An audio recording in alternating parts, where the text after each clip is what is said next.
So welcome back everyone. आज इस नए लेक्चर में हम एक नया कॉन्सेप्ट देखने वाले हैं, दैट इज़ ड्यूरेशन। ड्यूरेशन पे 3 4 6 क्वेश्चन है और आगे कंटिन्यू भी करेंगे हम काफ़ी सारी चीज़ें। And it is very important to understand. इसके अगले कॉन्सेप्ट जो है वो है कॉन्वेक्सिटी, और कॉन्वेक्सिटी आपको तब तक नहीं समझ में आएगा जब तक ड्यूरेशन नहीं समझ में आएगा। ठीक है, तो अब हम थोड़ा सा कॉन्सेप्ट पे ध्यान देते हैं। उसके पहले मैं चार्ट्स पे आ जाता हूँ।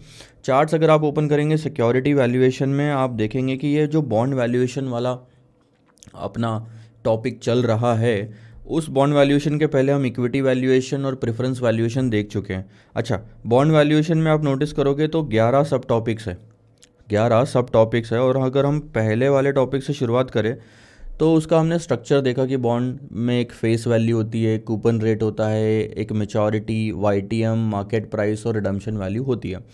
उसके बाद ये आपके थ्योरी के लिए काम आएगा कि कितने तरह के बॉन्ड होते हैं। हमने ज़ीरो कूपन बॉन्ड के क्वेश्चन देखे, हमने कॉलेबल बॉन्ड, पुटेबल बॉन्ड भी देखा। कन्वर्टेबल बॉन्ड एक बहुत बड़ा टॉपिक है जो आने वाला है आपके बॉन्ड वैल्यूएशन में। उसके बाद हमने यहाँ से प्रैक्टिकली शुरुआत करी थी क्वेश्चंस की, जिसमें करंट यील्ड निकालना देखा, यील्ड टू मैच्योरिटी निकालना देखा। दो मेथड से, ये है एवरेज मेथड और ये है आईआरआर मेथड। ठीक है, उसी आईआरआर मेथड से हम बॉन्ड की प्राइस भी निकाल सकते हैं थ्योरेटिकल। इतना सब कुछ याद करने की ज़रूरत नहीं है, अगर सिर्फ आप इतना याद रखो कि present value of future cash flows, future में मिलने वाले जितने भी कैश फ्लोज की प्रेजेंट वैल्यू निकाल लूँ तो उतना मुझे मैक्सिमम मिलेगा। तो उससे ज़्यादा मैं मैक्सिमम दूंगा भी नहीं, तो ऑटोमेटिकली वो फेयर वैल्यू या थ्योरेटिकल प्राइस बन जाती है। अब आते हैं सर बात ड्यूरेशन पे। ये आपका पांचवा टॉपिक है ड्यूरेशन। ड्यूरेशन का दूसरा नाम है सर मैकॉलेस ड्यूरेशन, इन पर्सन के नाम पे ये कॉन्सेप्ट है। सो उसको हम शॉर्ट फॉर्म में मैकडी बुलाते हैं। मैक यानी कि मैकॉले, एंड डी मतलब ड्यूरेशन। ठीक है, अब मैकॉलेस ड्यूरेशन के आपको 4 फॉर्मूले हैं, 1 2 3 4।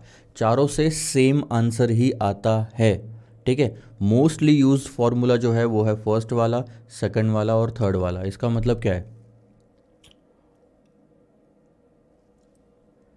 ठीक है, इसका मतलब ये होता है सर कि कभी ये फॉर्मूला कभी ये फॉर्मूला इस्तेमाल किया। वैसे कॉन्सेप्चुअली अगर आपको जानना है तो ये दोनों फॉर्मूले आपके काम आएंगे।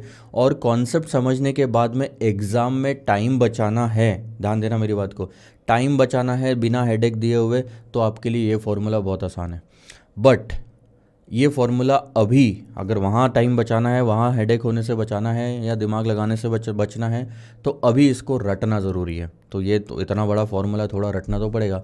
और रटना कैसे सर है? इसे बैठ के 50 बार उसको बोलो मत कि ये फॉर्मूला ऐसा है, ऐसा ऐसा ऐसा, तो रट लिया मैंने। प्रैक्टिस करते जाओ। ड्यूरेशन के क्वेश्चन की जितनी प्रैक्टिस करोगे उसमें ये फॉर्मूला इस्तेमाल करके देखो, भले ही आंसर में ये या ये दिया होगा तो आप ये भी लगा के देखो, क्रॉस चेक भी हो जाता है और आपको फॉर्मूला प्रैक्टिस भी हो जाएगा। तो ऐसे करके आप एग्ज़ाम में भी इस चीज़ को फटाफट सॉल्व कर सकते हैं। आइए सर, अब हम ड्यूरेशन के कॉन्सेप्ट को थोड़ा सा ध्यान देते हैं। अच्छा, ड्यूरेशन का कॉन्सेप्ट बोलता क्या है? ड्यूरेशन वर्ड ही ऐसा है ना, जैसे अगर आप क्लास लेते हो, ठीक है, आप अगर आपने जब S F M fast track class ली, आप वेबसाइट पे आए होंगे कॉन्फ्रेंसा पे, और आपने देखा होगा डिस्क्रिप्शन में कि ड्यूरेशन जो है इस क्लास का 100 आवर्स का है। सो ड्यूरेशन का मतलब होता है time, so it is related to time. अब बॉन्ड में ड्यूरेशन का मतलब होता है कि कितने साल में, ध्यान देना मेरी बात को, कितने साल में बॉन्ड के फ्यूचर कैश फ्लोज की प्रेजेंट वैल्यू रिकवर होती है।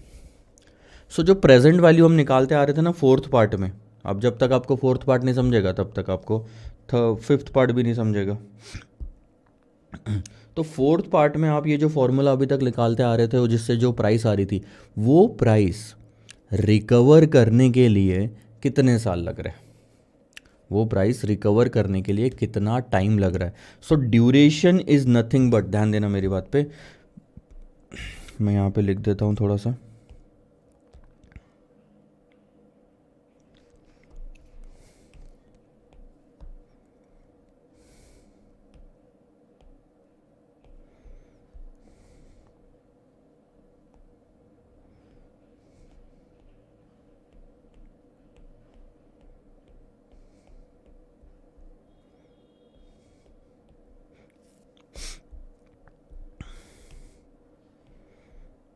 ड्यूरेशन का मतलब समझो, weighted average years in which present value of future cash flows, or we can say present value of bond is recovered. सो ये चीज़ को ध्यान देना कि हमारा पर्पस क्या है। जो भी प्रेजेंट वैल्यू है बॉन्ड की, उस चीज़ को कितने टाइम में रिकवर किया जा रहा है ये निकालना है, प्रेजेंट वैल्यू को। और वो भी वेटेड एवरेज, सिंपल एवरेज मत लो। जैसे 5 साल का बॉन्ड है तो 5 साल के टोटल करके डिवाइडेड बाय 5 कर दिया, नहीं सर, ऐसा नहीं। वेटेड एवरेज निकालना है। इसका मतलब ध्यान देना कि अगर पहले साल में कैश फ्लो ज़्यादा रिकवर होती है तो पहले साल को वेट ज़्यादा देना पड़ेगा, उसका इम्पोर्टेंस बढ़ जाएगा। तो आंसर पहले साल के आसपास ही आना चाहिए। आप जनरली देखोगे कोई भी बॉन्ड में, तो बॉन्ड की एक कूपन रेट होती है। जैसे 90 रुपये हर साल इंटरेस्ट मिल रहा है तो 90 90 90 90 90, और आखिरी साल में 1000 फेस वैल्यू वापस मिल जाती है। So most of the time आप क्वेश्चंस में यही देखोगे कि मोस्ट जो मेजर वैल्यू है बॉन्ड की, वो आखिरी के साल में रिकवर की जाती है, आखिरी साल में। तो आखिरी साल को वेटेज उतना मिलना चाहिए। अगर 5वें साल में सबसे ज़्यादा रिकवर हुई है तो उसको उतना वेट मिलना चाहिए कि 5 आंसर के आसपास आंसर आए, मतलब 5 का हम उतना इम्पोर्टेंस उसमें इंक्लूड कर दे। अब ये कैसे निकाला जाता है थोड़ा सा ध्यान देना। प्रेजेंट वैल्यू निकालने तक तो प्रोसीजर सेम है, और इसको टेबल में करोगे तो और आसान होगा। मैं एक एग्जांपल ले लेता हूँ। लेट्स से फेस वैल्यू है 1000, कूपन रेट है 10%, YTM है, अच्छा कूपन रेट को आप कम कर लो, कूपन रेट 7% ले लो, YTM 10% ले लो, टाइम 5 साल ले लो, ठीक है। अब एक चीज़ मेरे को ये बताओ, आपको क्लियर दिख रहा है फर्स्ट कंडीशन कि YTM जो है वो ज़्यादा है कूपन रेट से। दूसरी कंडीशन की रिडम्पशन जो है वो मैं मान के चल रहा हूँ या अज्यूम कर रहा हूँ कि इज़ एट पार होगा। तो क्या आप बता सकते हैं कि मार्केट प्राइस बॉन्ड की फेस वैल्यू से ज़्यादा होगी कि कम होगी? अगर YTM ज़्यादा है, मार्केट प्राइस तो उसके उल्टा चलता है, इन्वर्स रिलेशनशिप है, तो मार्केट प्राइस कम होगी, ठीक है। अब यहाँ पे ध्यान देना, ये हमने ले लिया ईयर, ये हम ले लेते हैं कैश फ्लो। 1 2 3 4 5 कैश फ्लो क्या है सर? 70 रुपये हर साल, बट आखिरी साल में वो हो जाएंगे 1070, और हम प्रेजेंट वैल्यू फैक्टर ले लेते हैं 10% से, तो वो आता है 0909, 823, 0751, 0683 और 0621। आप कैलकुलेटर पे निकाल लो, ठीक है। अब हम क्या करते हैं सर? प्रेजेंट वैल्यू निकालते हैं। अब आप बोलोगे यहाँ पे कि जब कूपन रेट हर साल सेम है तो टेबल फॉर्मेट में क्यों निकाल रहे हो? इंटरेस्ट इनटू एन्युटी फैक्टर लो, वो भी ले सकते हैं, लेकिन हम यहाँ पे ड्यूरेशन पे फोकस कर रहे हैं। हमारा पर्पस सिर्फ मार्केट प्राइस निकालना नहीं है, तो मैं इस मेथड से निकाल रहा हूँ। तब आपको आगे समझ में आएगा जब मैं ड्यूरेशन निकालूंगा कि हमने क्यों टेबल फॉर्मेट अप्लाई किया। अच्छा, let's do the calculation. 70 into 0.909, 63.63, फिर 70 इंटू 0.823, 823.826, जस्ट अ सेकेंड, हाँ 0.826 आना चाहिए। देखा, अभी थोड़ी सी गलती के कारण पंगे हो जाते थे।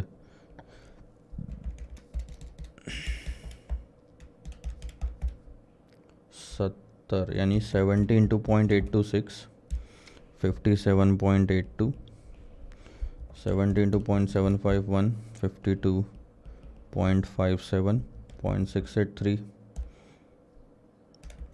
अच्छा, मेरे को ये तो चीज़ मैंने अप्लाई कर ही नहीं रहा हूँ। 70 देखो कॉमन है 4 सालों तक, तो हम 70 को कैलकुलेटर में रख सकते हैं।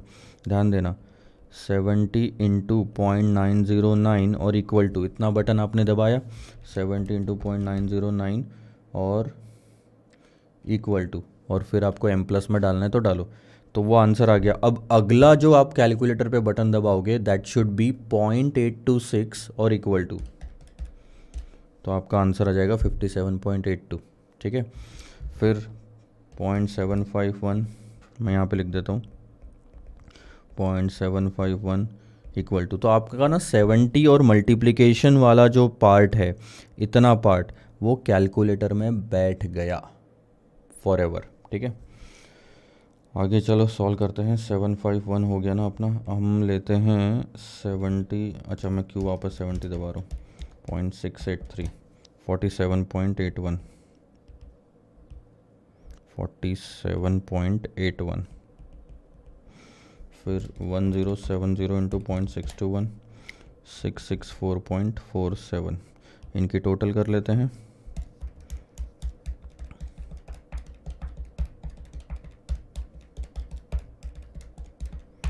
वो आती है,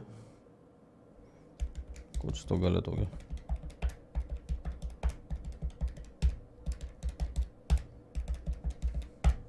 886.3। देखो यहाँ तक तो आपने सारे कैलकुलेशन पहले भी देख लिए थे कि कैसे निकालना है। अब बात आती है वेटेड एवरेज ईयर्स। इन सालों में अगर आप ध्यान दोगे तो सबसे ज़्यादा पैसा 5वें साल में रिकवर हुआ है, वो है 664 आउट ऑफ दिस 886। हमें क्या पता लगाना है सर, ये जो 886.30 है इनका वेटेड एवरेज ईयर्स कितना है, मतलब कितने टाइम में ये रिकवर हुआ। अब ये डिपेंड करता है सर कि जो हर साल हम पैसा रिकवर कर रहे हैं, जैसे पहले साल 63.63 आ गया, फिर 57.82 आया, तो ये जो पहले साल पैसा आया वो टोटल में कितना वेट कैरी करता था। तो हम निकालेंगे सबसे पहले वेट। वेट निकालेंगे कैसे, ध्यान देना। 63.63 डिवाइडेड बाय टोटल 886.30। अब मुझे पता है कि हर फिगर को 57.82 डिवाइडेड बाय 886.30 करना है, 52.57 भी सेम करना है। तो मैं कैलकुलेटर पे कैसे रखूँगा, थोड़ा ध्यान देना, और मैं आपको भी बताता हूँ ये कैसे किया जा सकता है। पहले तो मैं यहाँ लिख लेता हूँ।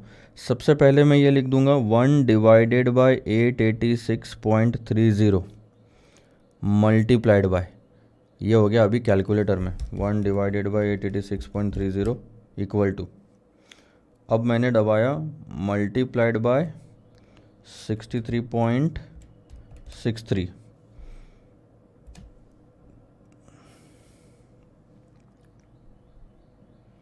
.0718 आया, 63.63 इक्वल टू, सो यह गया 0.0718, 57.82, 0.0652। ध्यान देना, यहाँ आपको दिखाता हूँ।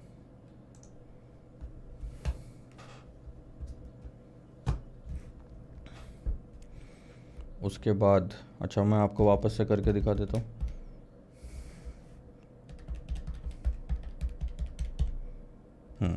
देखो ठीक है, अब ध्यान देना क्या करना है सर, 1 डिवाइडेड बाय 886.30, ठीक है, और आपने दबा देना है इक्वल्स टू,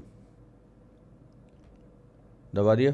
अब यहाँ तक तो आपका इसके अंदर बैठ गया, या आप मल्टीप्लाई भी दबाते तो भी हो जाता, इनटू 63.63 इक्वल्स टू दबाया 0.0718 आ गया, ठीक है। उसके बाद 57.82 और इक्वल्स टू दबाओ 0.0652 आ गया। मतलब आपको अब वापस वही फिगर बार बार रखने की ज़रूरत नहीं है। और एक बता रहा हूँ, ध्यान देना, अब हम दबाएंगे 52.57 इक्वल्स टू, तो यह आ गया 0.0593, 47.81 इक्वल्स टू 0.0539, 664.47 इक्वल्स टू 0.7497। एक बार इन सब की टोटल भी करके देखना, कहीं अगर आपने कैलकुलेशन में गलती करी होगी तो वो पकड़ में आ जाएगी, क्योंकि फिर टोटल आपका 1 नहीं आएगा, 1 के आसपास आ रहा है तो ठीक है। अगर आप देखोगे तो ये आता है 0.9999, यानी कि फिगर सही है, राउंडिंग ऑफ का एरर है उतना। चलो आगे बढ़े। तो ये आपका वेट आ गया सर, ये आपका क्या आ गया, वेट आ गया। ये वेट क्या दर्शाता है, ध्यान देना कि 7.18% of the total present value पहले साल में रिकवर की गई थी। वैसे ही 74.97% टोटल वैल्यू की 5वें साल में रिकवर की गई। अब आपको सिर्फ एक काम करना है, वेट इनटू ईयर कर दो, क्योंकि आपका पर्पस ईयर्स निकालना है, आपका पर्पस ड्यूरेशन निकालना है, आप ईयर निकालना चाहते हो, अब इन्हीं सालों को उतना इम्पोर्टेंस दे दो। सी 5वें साल को 100% इम्पोर्टेंस नहीं जाएगा, क्योंकि 5वें साल में 100% वैल्यू, प्रेजेंट वैल्यू रिकवर नहीं हो रही, उसके पहले भी रिकवर हो रही है, तो कुछ वेट उनको भी जाएगा। सो हर एक का हम वेट लेके बोलेंगे कि यार ठीक है 5वें साल को सबसे ज़्यादा मिल रहा है तो हम सबसे ज़्यादा वेट भी दे रहे हैं। जितना रिकवर हो रहा है उतना ही इंपॉर्टेंस 5वें साल को मिलेगा, तो यहाँ पे उतनी ही वैल्यू आएगी। 1 multiplied by 0.0718, 0.0718, 2 multiplied by 0.0652, 0.1304, 3 multiplied by 0.0593, 0.1779, 4 multiplied by 0.0539, 0.2156, और 5 मल्टीप्लाइड बाय 0.7497, तो 3.7485। ये तो खैर 2 डिजिट में भी ले लेते थे तो सही रहता था। आंसर आता है 4.34। 4.34 क्या है सर? 4.34 ईयर्स, इतने साल में आपका जो 886.30 है वो रिकवर हो रहा है। रिकवर, और प्रोसेस बहुत सिंपल है सर ड्यूरेशन की। क्या निकाला आपने? सबसे पहले तो आपने निकाला wait of the present value, कि हर साल प्रेजेंट वैल्यू का कितना % हम रिकवर कर रहे हैं, उसको मल्टीप्लाई किया ईयर से, और फिर हमने कर दी टोटल। देखो टोटल 100% पे आ रही है। अब आप ये देखोगे तो वेट 100% है, जब आप इनसे मल्टीप्लाई कर दोगे तो ये इन सब की टोटल 100% पे आ गई ना, 4.34। तो ये हो गया weighted average years, summation of weight of the present value of cash flows into year, और फिर समेशन करोगे तो आंसर आ जाएगा। इसका एक और तरीका है, summation of present value into year divided by summation of present value. थोड़ा सा ध्यान से देखना, ये जो प्रेजेंट वैल्यू निकाली, ठीक है, अब 63.63 को डायरेक्ट 1 से मल्टीप्लाई कर दो, 57.82 को डायरेक्ट 2 से मल्टीप्लाई कर दो, और देखो क्या आता है। मैं आपको एक दूसरा तरीका बता रहा हूँ, खैर ये चीज़ें मैं मिटाना नहीं चाहता, कैलकुलेटर, क्योंकि ये चीज़ मैं बाद में अपलोड करूँगा ना, तो मैं थोड़ा सा इधर ले लेता हूँ। ये हम ले लेते हैं प्रेजेंट वैल्यू इनटू ईयर, यही लिखा है ना फॉर्मूले में, present value into year. Weight निकालने का एक और तरीका है, बाकी और कुछ नहीं। तो देखो क्या करता हूँ, 63.63 इंटू 1, 63.63, फिर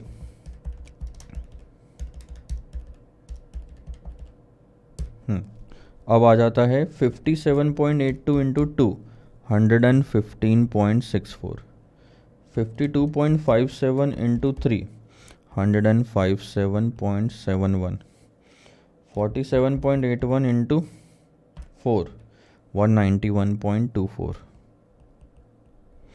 और 664.47 इंटू 5, ये हो गया 3322.35। अब इन सब की अगर आप टोटल करोगे तो वो आती है कुछ 3850.57। ध्यान देना, अगर आप यहाँ पे रखते हो 3850.57, ये है ना summation of present value into year divided by summation of present value 886.30,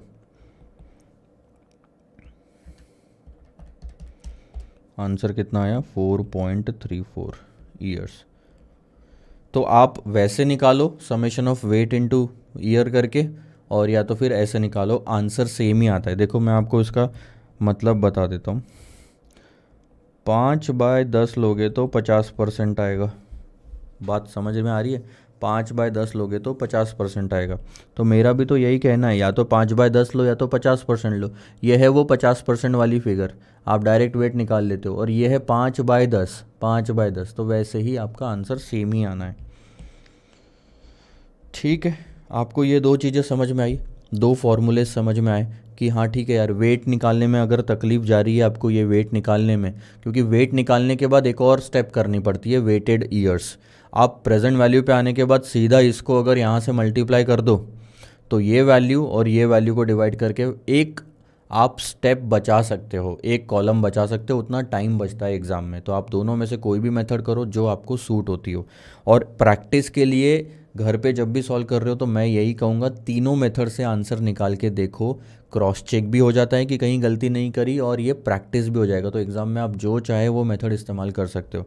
तीसरी मेथड है जो मैं आपको लिख रहा हूँ, थोड़ा सा अब इसको हम मेरे को पहले लिखने दो। y1 + YTM यानी कि yield to maturity divided by YTM decimal में लिखेंगे, और उसमें से माइनस करना होता है।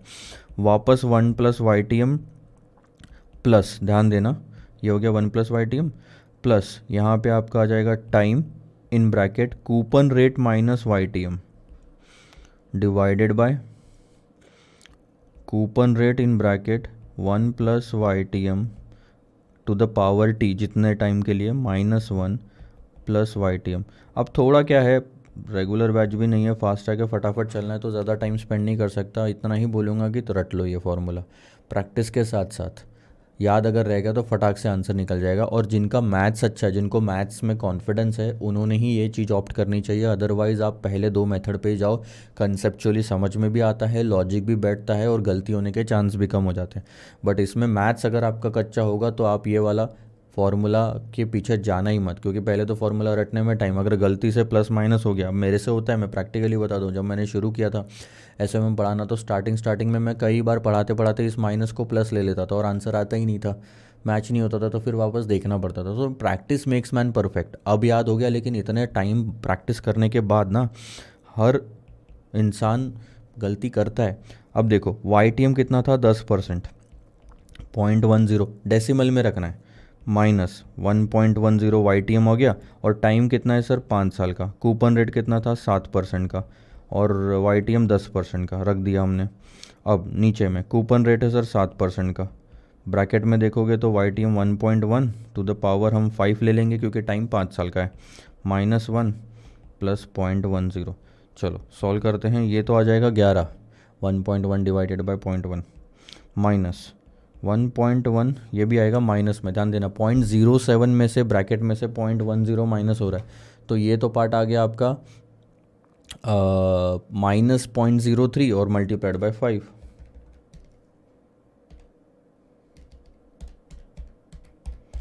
तो ये आता है 0.115। डिनोमिनेटर देखो, अब हम क्या करेंगे, 1.1 जो टू द पावर 5 है उसको लेता हूँ पहले, इंटू इक्वल टू 2 3 4 5 -1 इंटू 0.07 + 0.10, तो यह आंसर आता है 0.1427।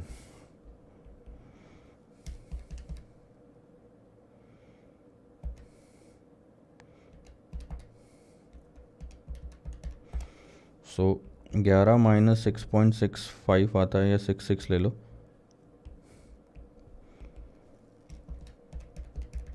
तो ये आ गया आंसर 4.34 ईयर्स। कहानी खत्म। आप देखो, इससे भी आ रहा है, उससे भी आ रहा है, अब आपको जैसे सॉल्व करना है करो, इसमें दिमाग नहीं लगाना पड़ता। अगर फॉर्मूले याद कर लिए तो सिर्फ मैथमेटिकल कैलकुलेशन है उसके बाद। ठीक है सर, ये हुआ हमारा ड्यूरेशन वाला कॉन्सेप्ट ख़त्म। 3 फार्मूले हमने इसमें देख लिए सर, पहला, दूसरा और तीसरा, इन्हीं को हम इस्तेमाल करके प्रैक्टिस करके ये सब चीज़ें और आगे बढ़ाएंगे। अब थोड़ा सा वापस आते हैं चार्ट्स पे। सो ये 1 2 summation of weight into years, weight किसका होना चाहिए, of present value of the cash flows, फिर summation of present value into year divided by summation of present value. इसमें और इसमें फ़र्क कुछ भी नहीं है, ये कैलकुलेशन में सिर्फ एक कॉलम बच जाता है। लेकिन एक और बारीक सी चीज़ बताता हूँ, इस कैलकुलेशन में आपका एक कॉलम भी बचता है, और मान के चलो 2 मिनट आप इसमें बचा सकते हो अगर इस मेथड से आप क्वेश्चन को सॉल्व कर रहे हो तो। उसके बाद फॉर्मूला है, आपको याद करना है ये चीज़, और ये वाला है आपका सिलेबस में, इससे भी सेम आंसर आता है, but I am all together skipping this part, this is not necessary. Institute खुद भी इस फॉर्मूले को किसी आंसर में यूज़ नहीं करता, भले ही सिलेबस में आपको दिया हुआ है, ये भी दिया हुआ है, ये भी दिया हुआ है, ये भी है, यही 3 मेथड्स तो इंस्टीट्यूट ने भी यूज़ की है। ठीक है, अब आते हैं सर हमारे क्वेश्चन बैंक पे।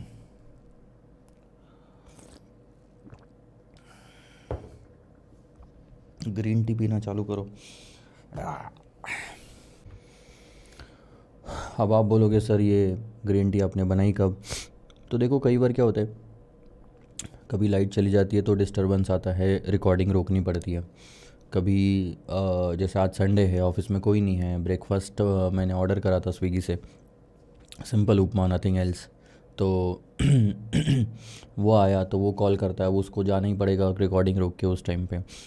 तो ऐसे ना कुछ कुछ डिस्टर्बेंसेस आते रहते हैं जहाँ पे रिकॉर्डिंग रोकनी पड़ती है, और रोकनी पड़ती है तो फिर उसको एडिटिंग में काटा जाता है। और उसी बीच मैंने क्या करा सर, ब्रेकफास्ट कर लिया, ग्रीन टी बना के रख ली, और वो अब इतनी गर्म है, उसके लिए 15 मिनट वेस्ट कर नहीं सकते। मैंने सोचा रिकॉर्डिंग शुरू करते हैं। आप लोगों को शायद बुरा नहीं लगेगा इतना ज़्यादा। अब आप लोग भी प्रैक्टिकली देखो, जब भी आप लेक्चर देखने बैठते हो, आप लोग भी तो कुछ खाने पीने के लिए ले लेते होंगे। कभी टाइम बचाने के लिए आपने डिनर के साथ ही लेक्चर्स देखना शुरू कर दिया, कभी लंच के साथ ही लेक्चर्स देखना शुरू कर दिया, चाय कॉफ़ी सब लेके बैठते हो आप लोग। क्यों? Just to save upon on the time, right? Because time is very important. The same is for me. So this is my just a small request that if you don't mind, I can carry on with this thing along with the lectures. So let's go on and have a look on question number 71. ठीक है sir, consider करिए दो bond है। एक bond है जिसकी 5 साल की मेचोरिटी है, और एक बॉन्ड है जिसकी 20 साल की मेचोरिटी है। ठीक है, तो इस पूरे एग्जाम्पल में दोनों चीज़ें 5 साल के लिए, जितना भी पूछा गया है वो 5 साल के लिए भी पूछा गया है, 20 साल वाले बॉन्ड के लिए भी पूछा गया है।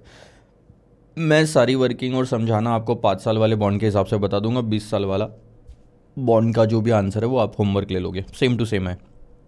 ठीक है, अब ये जो क्वेश्चन 71 पूछा गया था, ये जून 2009 में पूछा गया था, तकरीबन 20 मार्क्स के लिए, सारा का सारा बॉन्ड वैल्यूएशन पे, और हर क्वेश्चन थोड़ा थोड़ा अलग है। ठीक है, आइए तो एक 5 साल का बॉन्ड है, एक 20 साल का बॉन्ड है। उसमें फेस वैल्यू अगर आप देखोगे तो 1000 रुपीज़ है, कूपन रेट है 8% का। ठीक है, एनुअली इंटरेस्ट पे होगा, तो कुछ हाफ ईयरली वगैरह नहीं लेना है आपको। और ये चीज़ अंडरलाइन करो, both are selling at par. Selling at par का मतलब क्या होता है कि face value is equal to market price which is equal to 1000। अब ऐसी सिचुएशन अगर आती है, तो मैंने आपको बताया है मार्केट प्राइस और वाईटीएम के रिलेशनशिप के हिसाब से, अगर हम ऐसा आता है और ये मानते हैं कि रिडम्पशन भी पार पे होगा, तो उस टाइम पे कूपन रेट भी वाईटीएम के बराबर होता है, जो कि है इस क्वेश्चन में 8%। तो वाईटीएम भी हमारा कितना हो गया ऑटोमेटिकली 8%, भले ही आगे दिया हो या नहीं दिया हो। अगर कुछ और दिया होता तो हम वो पकड़ेंगे। ठीक है, assume that the yields of both the bond, yield मतलब YTM, दोनों बॉन्ड्स का गिर गया 6% पे। पहले कितने था वो नहीं लिखा हुआ यहाँ पे, लेकिन वो गिर गया 6% पे। अब यहीं पे तो आपको स्मार्ट खेलना है, यहीं पे तो आपको स्मार्ट खेलना है, आपको यही दिख जाना चाहिए था। Both the bonds are selling at par का मतलब होता है F V is equal to face value is equal to market price. और जब ये कंडीशन सेटिस्फाई होती है तो ये भी कंडीशन सेटिस्फाई होती है, coupon rate is equal to YTM provided the bonds are redeeming at par.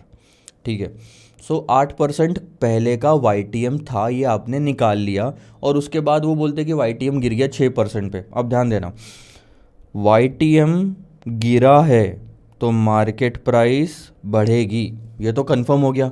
There will be an increase in the market price. Market price कैसे निकाला जाता है? इंटरेस्ट की प्रेजेंट वैल्यू और रिडम्पशन की प्रेजेंट वैल्यू लेके। तो अगर मार्केट प्राइस 1000 रुपये से मान लो 50 रुपये ऊपर हो गई है, तो 50 रुपये में इंटरेस्ट का कितना हिस्सा था और रिडम्पशन वैल्यू का कितना हिस्सा था। यानी इंटरेस्ट मान लो 1000 रुपये के टाइम पे ये इंटरेस्ट था ए, और अभी जो 1050 निकली है उसमें इंटरेस्ट होगा बी। तो ए और बी का डिफरेंस कितना, फिर यहाँ पे सी और डी का डिफरेंस कितना। क्वेश्चन आपसे ये पूछ रहा है आगे कि ये जो 50 रुपये का इंक्रीज हुआ है, इसमें से कितना परसेंट इंटरेस्ट के इंक्रीमेंट की वजह से आया है और कितना परसेंट प्रिंसिपल के इंक्रीमेंट से आया है। ये क्या है? प्रिंसिपल अमाउंट ही तो है जो आप इन्वेस्ट कर रहे हो, जो आपको रिडीम हो रही है। तो वो प्रिंसिपल के इंक्रीमेंट से कितना परसेंटेज आया, इंटरेस्ट के इनकम से कितना परसेंटेज आया, ये आपको दिखाना है। देखो फटाक से मैं आ जाता हूँ क्वेश्चन नंबर 71 पे।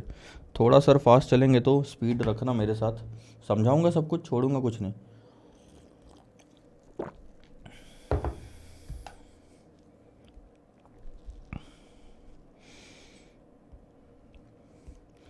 आठ परसेंट पे हम निकालते हैं market price is equal to interest into present value annuity factor plus redemption value into present value factor, यही होता है हमारा फॉर्मूला। इंटरेस्ट का अमाउंट कितना है सर, कूपन रेट भी 8% है तो 80, ठीक है, प्लस ये हो गया 1000। अब देखना one divided by 1.08 equal to M plus equal to M plus equal to M plus 3 4 5, तो ये हो गया 0.681 MRC 3.993 319 प्लस 681, इस तरह से ये हो गया 1000। ये क्लियर हो गया आपको। अब मैं यही चीज़ की अगर बॉन्ड की YTM गिर जाती है तो फिर से मार्केट प्राइस निकाल लेता हूँ, 80 इंटू प्लस 1000 इंटू, अब मैं 6% से YTM लूँगा, 1 डिवाइडेड बाई 1.06 अगर आपको देखना है तो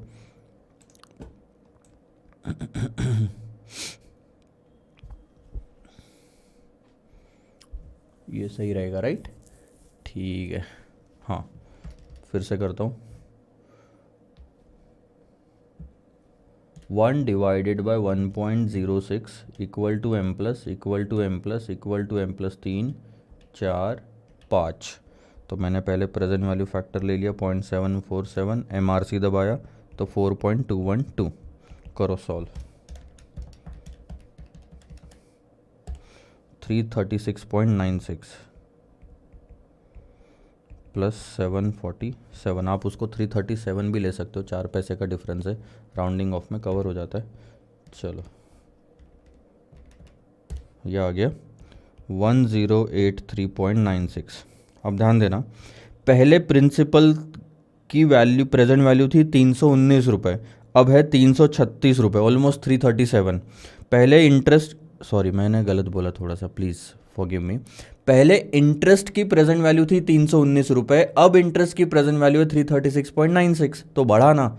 वैसे ही प्रिंसिपल वैल्यू की जो प्रेजेंट वैल्यू थी वो 681 थी, अब हो गई 747, तो अब हम यहाँ पे निकाल सकते हैं interest principal value redemption value यानी प्रिंसिपल, चलो हम प्रिंसिपल ही लिख लेते हैं,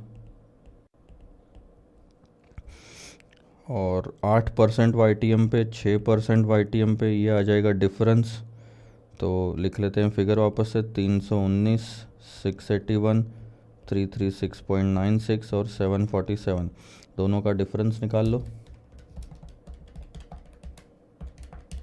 वो आ गया 17.96, ये आ गया 66। अब आपको परसेंटेज निकालना है तो डिवाइडेड बाय बेस वैल्यू जो कि थी 319, सॉरी ये तो 319 से नहीं होगा, हमें इंटरेस्ट का थोड़ी निकालना है कि इंटरेस्ट में कितना परसेंटेज इंक्रीज़ हुआ है, टोटल ले लो, यहाँ गलती नहीं होनी चाहिए, 1000 और ये हो गया 1083.96, तो टोटल कितना 83.96 हुआ। अब सिर्फ इसी लाइन पे ध्यान दो, ये इन दोनों का भी टोटल करोगे तो 83.96 आता है। क्वेश्चन आपसे ये पूछ रहा है कि ये जो टोटल इंक्रीमेंट हुआ है इसमें से कितना परसेंट इंटरेस्ट का है और कितना परसेंट प्रिंसिपल का है, तो बहुत ही सिंपल हो गया sir, percentage of increment of interest अगर आप निकालना चाहो तो 17.96 डिवाइडेड बाय 83.96, तो ये आ गया 21.39%। उसी में प्रिंसिपल का अगर आप निकालना चाहो तो दैट्स 66 डिवाइडेड बाय 83.96, तो ये आ गया 78.61%। हो गया आपका 100% इस तरह से कवर अप होता है। आया क्या समझ में एग्जैक्टली क्या निकालना था, बहुत सिंपल सा कैलकुलेशन था। बढ़े आगे, तो ये हो गया 5 साल वाला आंसर, अगर आप देखोगे तो ये रहा वो 83.96, ठीक है, ये तो 20 साल वाला है तो मैं छोड़ रहा हूँ, ये 5 साल वाला अगर आप लोगे तो ये 66 का देखो प्रिंसिपल इंक्रीमेंट आ रहा है और इंटरेस्ट का इंक्रीमेंट आपका 17.52 का आ रहा है, तो प्रिंसिपल 78.6 और इंटरेस्ट 20.86, ये 20.86 नहीं होना चाहिए था, ये 21 पॉइंट समथिंग होना चाहिए था, चलो वो ठीक है, राउंडिंग ऑफ के एरर की वजह से थोड़ा परसेंटेज में फ़र्क पड़ रहा है। तो ये हो गया सर आपका पहला पार्ट, इसमें ज़्यादा कुछ था नहीं दिमाग लगाने वाला, बहुत ही नई सी चीज़ थी बट ठीक है। सेकंड पार्ट आपका काफ़ी इंटरेस्टिंग है। Consider a bond which is selling at its par. ध्यान देना, इजी क्वेश्चन है तो जल्दी करेंगे complete. Selling at its par का मतलब फेस वैल्यू कितनी हो गई, मार्केट प्राइस जितनी, जो कि है 1000। 6 साल की मेचोरिटी है, 7% का कूपन रेट है, बॉन्ड्स की ड्यूरेशन बताओ। अब हम यहाँ पे ये बोल सकते हैं coupon rate is equal to YTM is equal to 7%, बोल सकते हैं। क्यों बोल सकते हैं? क्योंकि पार पे वो बिक रहा है, यानी फेस वैल्यू और मार्केट प्राइस सेम है, तो कूपन रेट और YTM भी सेम होगा इसी कॉन्सेप्ट के हिसाब से। क्या क्वेश्चन ने पूछा है निकालने के लिए? ड्यूरेशन। ध्यान देना सर, ड्यूरेशन मैं 1-2 बार निकाल के बताऊंगा, ठीक है। बी पार्ट में ड्यूरेशन फॉर्मूला बताओ, 1 + YTM divided by YTM minus 1 + YTM in bracket plus ले लोगे यहाँ पे, और अब बाहर आ जाएगा आपका time coupon minus YTM divided by आपका यहाँ पे बाहर आ जाएगा coupon amount in bracket 1 + YTM to the power T minus 1 + YTM। थोड़ा टाइम लगता है, सो 1.07। हमारे इस क्वेश्चन में कूपन रेट और YTM दोनों सेम है। तो अब यहाँ से सिर्फ मैथमेटिकल प्रोसीजर, अब मेरे समझाने वाला कुछ भी नहीं है, आपको आना चाहिए, फिर भी फटाक से करके देता हूँ।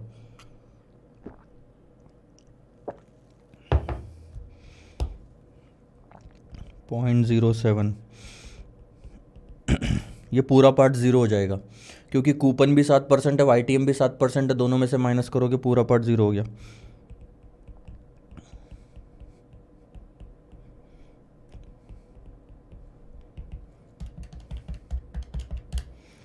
$15.29 तो इधर आता है, 1.07 यहाँ पे,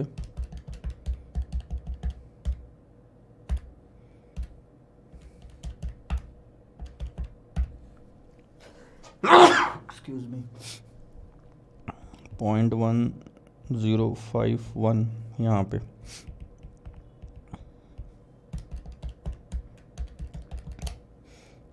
$10.18, 15.29 माइनस 10.18, 5.11 ईयर्स।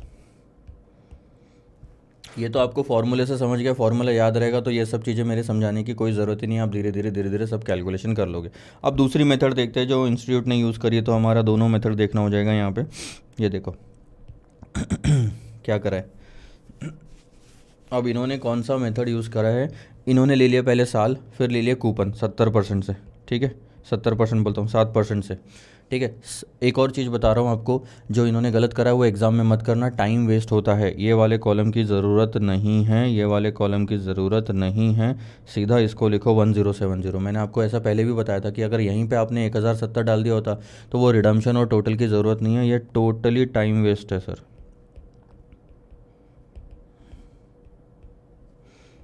आया समझ में?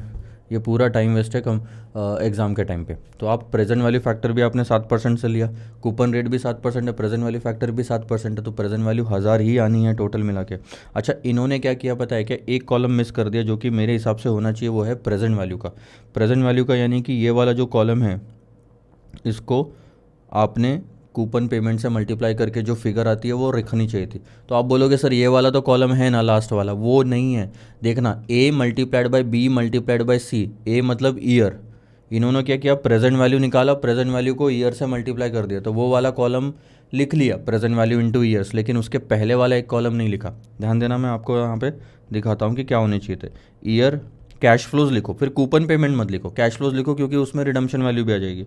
यहाँ ले लो प्रेजेंट वैल्यू फैक्टर एट 7%, उससे निकाल लो प्रेजेंट वैल्यू, फिर प्रेजेंट वैल्यू को ईयर से मल्टीप्लाई कर लो। ध्यान देना, फिर आखिरी में ये जो दो कॉलम है वो हो गया समेशन ऑफ प्रेजेंट वैल्यू, और ये हो गया summation of present value into year. तो जो summation of present value into year है डिवाइडेड बाय उसके पहले वाला कॉलम करोगे तो आपका ये आंसर आता है। ये वही चीज़ है summation of present value into year, और ये है sir summation of present value. तो आया 5.11 यानी 10 आ रहा है यहाँ पे, अपना 11 आया, राउंडिंग ऑफ का एरर। ऐसे भी आंसर निकलता है। कोई दिक्कत है ये वाली चीज़ में आपको? बिल्कुल भी दिक्कत नहीं, वेट भी ले सकते हो आप अगर आपको चाहिए तो। नेक्स्ट वाला क्वेश्चन था, देखो, if the YTM of the bond in B above, ये जो पार्ट है ना B पार्ट, अगर YTM इसमें इंक्रीज हो जाता है, कितना था सर YTM हमारा 7% था, अब वो बढ़ के 10% हो जाता है, तो बॉन्ड्स का ड्यूरेशन क्या होगा? वापस से निकाल लो, 7 की जगह 10 रख लो, तीनों में से कोई भी मेथड इस्तेमाल कर लो, you will get the answer. Logic तो समझ गया ना आपको, ध्यान देना। ये लो, आपने यहाँ पे 10% रख लिया, फिर निकाला, तो ध्यान देना अगर जैसे ही आप 10% रखते हो तो प्रेजेंट वैल्यू भी बदल जाती है। ये 1000 थी पहले, यहाँ गलती नहीं करना, प्रेजेंट वैल्यू भी बदल जाती है और summation of present value into year भी बदल जाता है। अब यहाँ इन्होंने देखो प्रॉपर किया, लेकिन फिर भी एक कॉलम मिस किया। यहाँ पे वो कॉलम होना चाहिए था प्रेजेंट वैल्यू का, और इस कॉलम का नाम होना चाहिए प्रेजेंट वैल्यू इनटू ईयर। ठीक है, तो आगे बढ़ते हैं सर, कोई दिक्कत नहीं, इसमें सिर्फ द इंटरेस्ट रेट ही बदलना है आपको। अब एक और क्वेश्चन आता है कि why should the duration of a coupon carrying bond, ध्यान देना, ये जो आप ड्यूरेशन निकाल रहे हो, ड्यूरेशन का मतलब क्या होता है कि weighted average years of the present value of the bond, bond की जो प्रेजेंट वैल्यू है उसका वेटेड एवरेज ईयर होता है duration.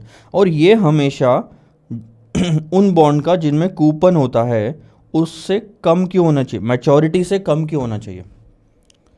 Duration of a bond should be less than maturity, मैं यहाँ पे लिख रहा हूँ duration of a bond should be less than maturity.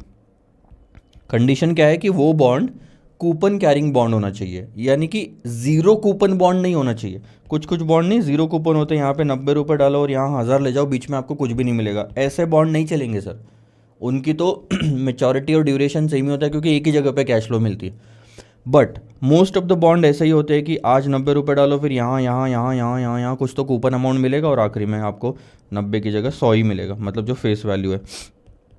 तो इसको बोलते कूपन वाले बॉन्ड, यानी कूपन कैरिंग बॉन्ड। तो ऐसे जो बॉन्ड होते हैं उसमें ड्यूरेशन मैच्योरिटी से कम क्यों होना चाहिए, ये बताओ। देखो, ड्यूरेशन का मतलब होता है कि बॉन्ड की जो प्रेजेंट वैल्यू है वो कितने टाइम में रिकवर हो रही है। अब मोस्टली बॉन्ड की प्रेजेंट वैल्यू और कुछ नहीं, मार्केट प्राइस होती है। तो अगर हम 90 रुपये इन्वेस्ट कर रहे हैं तो वो कितने टाइम में रिकवर हो रहा है ये हमें जानना है। कूपन कैरिंग बॉन्ड की जो लाइफ है मान लो 5 साल है, ठीक है। अब 5 साल के बाद अगर मैं उल्टा लेके चलता हूँ, मान लो ड्यूरेशन अगर आपका आया 6 साल का और मैच्योरिटी है 5 साल की, मान लो, तो इसका मतलब क्या निकला कि बॉन्ड की लाइफ 5 साल की है लेकिन मेरा पैसा 6 साल में रिकवर होगा। यानी कि जब बॉन्ड खत्म होगा 5 साल के एंड में, तब तक मेरा पैसा रिकवर नहीं होगा। क्या कोई भी इन्वेस्टर ऐसा चाहेगा? बिल्कुल नहीं चाहेगा। हर कोई चाहता है कि मैं जिस बॉन्ड में इन्वेस्ट कर रहा हूं उसका पैसा जल्द से जल्द रिकवर हो जाए और बचे हुए टाइम में मैं कुछ एक्स्ट्रा कमा सकूं। सो ध्यान देना, 6 की जगह लेट से 3 साल होता ड्यूरेशन। इसका मतलब है कि आपने बॉन्ड में जब इन्वेस्ट करा तो 3 साल में आपका पैसा तो वापस आ गया जो इन्वेस्ट करा था, और बाकी के 2 साल में आपकी कमाई हुई है। तो आप फालतू के लिए तो नहीं इन्वेस्टमेंट कर रहे हो, कमाई के लिए कर रहे हो, तो वो पर्पस भी तो सॉल्व होना चाहिए। इसीलिए duration of first coupon carrying bond, not the zero coupon bond, should always be less than the maturity of the bond, otherwise पैसा ही रिकवर नहीं होएगा। क्वेश्चन 71 कंप्लीट हुआ। क्वेश्चन 72 पे ध्यान देंगे।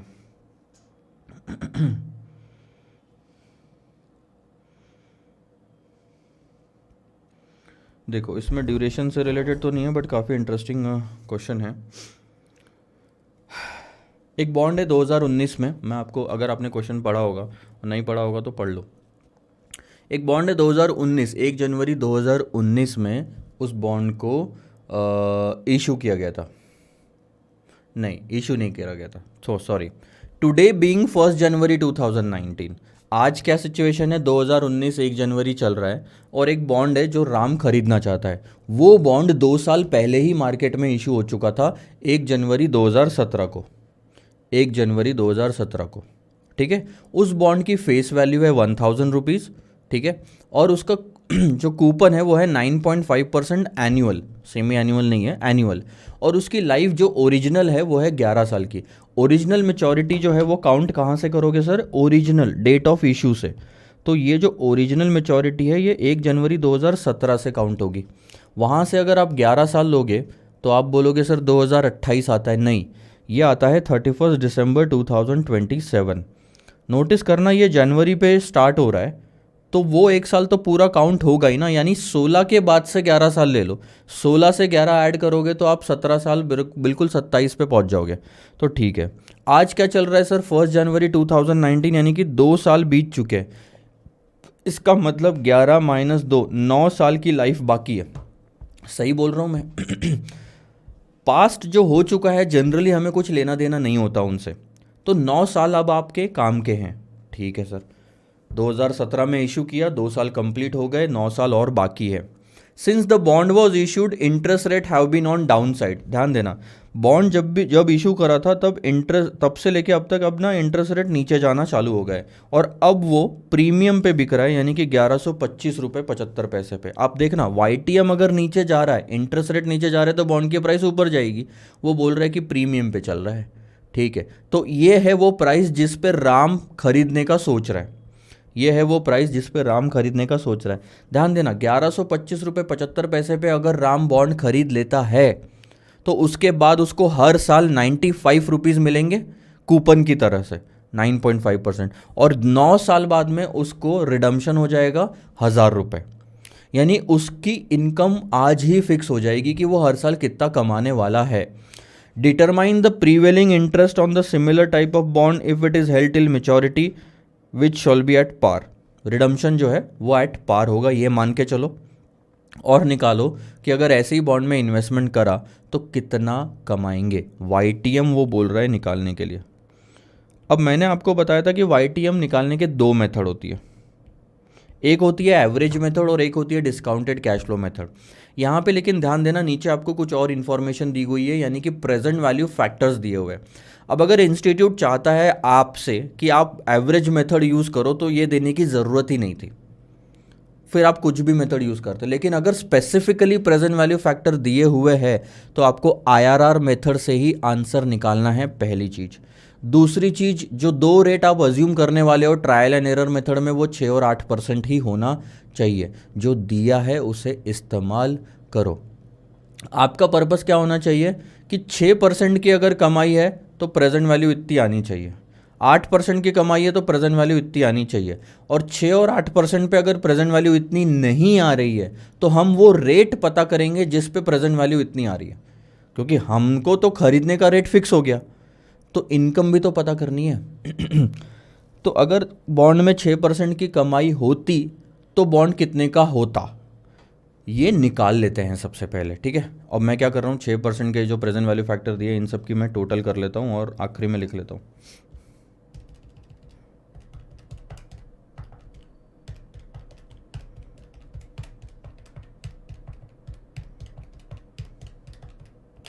$6.096,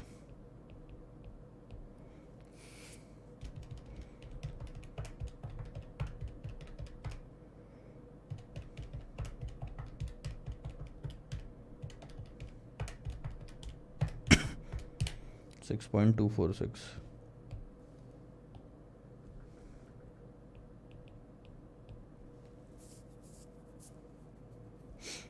यानी कुछ तो गड़बड़ हुई है पहले वाले में। देखो एक चीज़ बहुत क्लियर है, अगर रेट बढ़ा रहे हो तो फैक्टर्स की वैल्यू गिरती है। देखो पहले साल में 9.4 आ रहा है, यहाँ 9.2 आ रहा है, तो वैल्यू गिर रही है।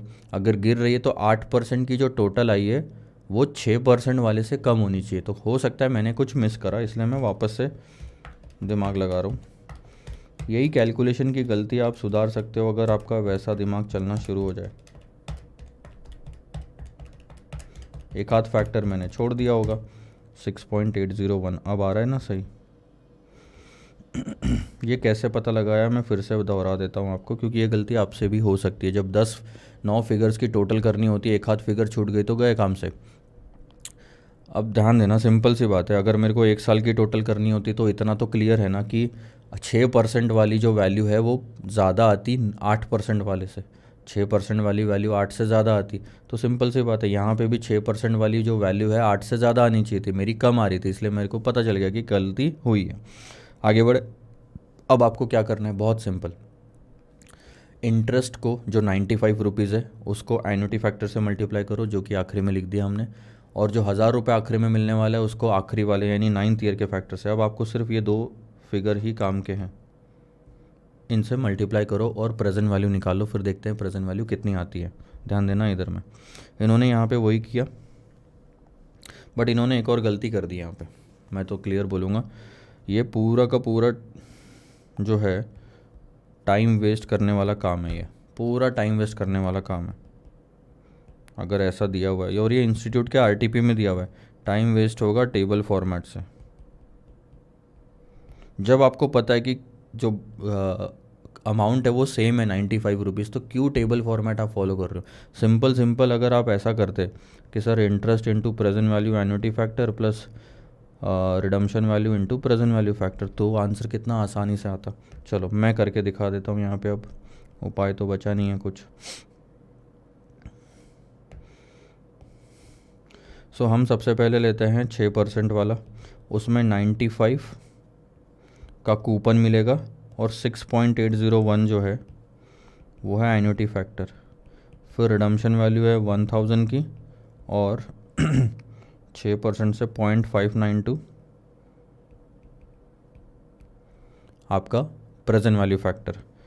कर लो 95 इंटू 6.801 646.10 प्लस 592, तो वो आता है 1238.10। मान लो दूसरा रेट आपको दिया हुआ ही नहीं होता 8% वाला, फिर भी आप 6 से ज़्यादा ही रेट लेते, क्यों बताऊं? आपकी जो टारगेट वैल्यू है वो है 1125.75, नहीं, टारगेट जो वैल्यू है वो है, हाँ 1125.75 आपकी टारगेट वैल्यू है। यानी आपको एक ऐसा रेट चाहिए जिसकी प्रेजेंट वैल्यू 1125.75 आ रही है। अब आप ध्यान देना, आपने जब 6% रेट लिया तो आपकी प्रेजेंट वैल्यू आई है 1238 रुपये, जो कि ज़्यादा आई है। यानी आपको इस प्राइस को कम करना है, अगर यहाँ तक पहुँचना है तो 25 तक तो कम करना पड़ेगा। अगर आप प्रेजेंट वैल्यू मार्केट प्राइस कम करना चाहते हो तो YTM बढ़ाना पड़ेगा because of the inverse relationship. So 8% के साथ वही हाल करो। अब 95 इंटू एन्युटी फैक्टर अगर आप देखोगे तो 6.246 प्लस 0.500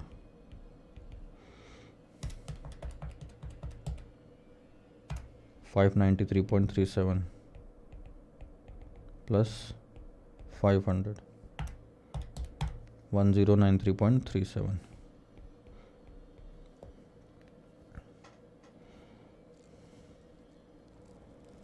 ठीक है, सही है। अब आप ध्यान देना, ये जो 1125.75 है ये एग्जैक्टली इन दोनों के बीच में आती है। 1093 से ज़्यादा चाहिए, 1238 से कम चाहिए, बस तो फिर इन दोनों को इंटरपोलेट कर लो। इन दोनों का डिफरेंस 2% है, इन दोनों का डिफरेंस देख लो 144.73 है।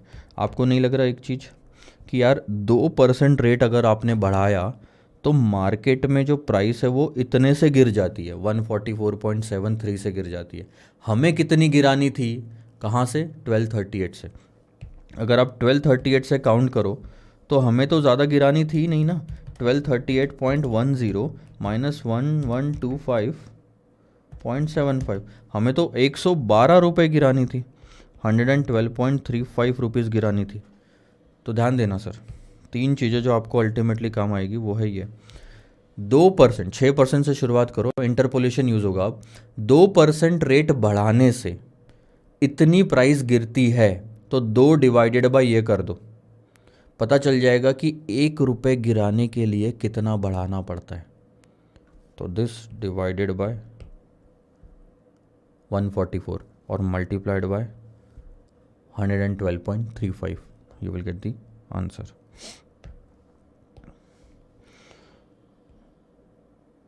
ये देखो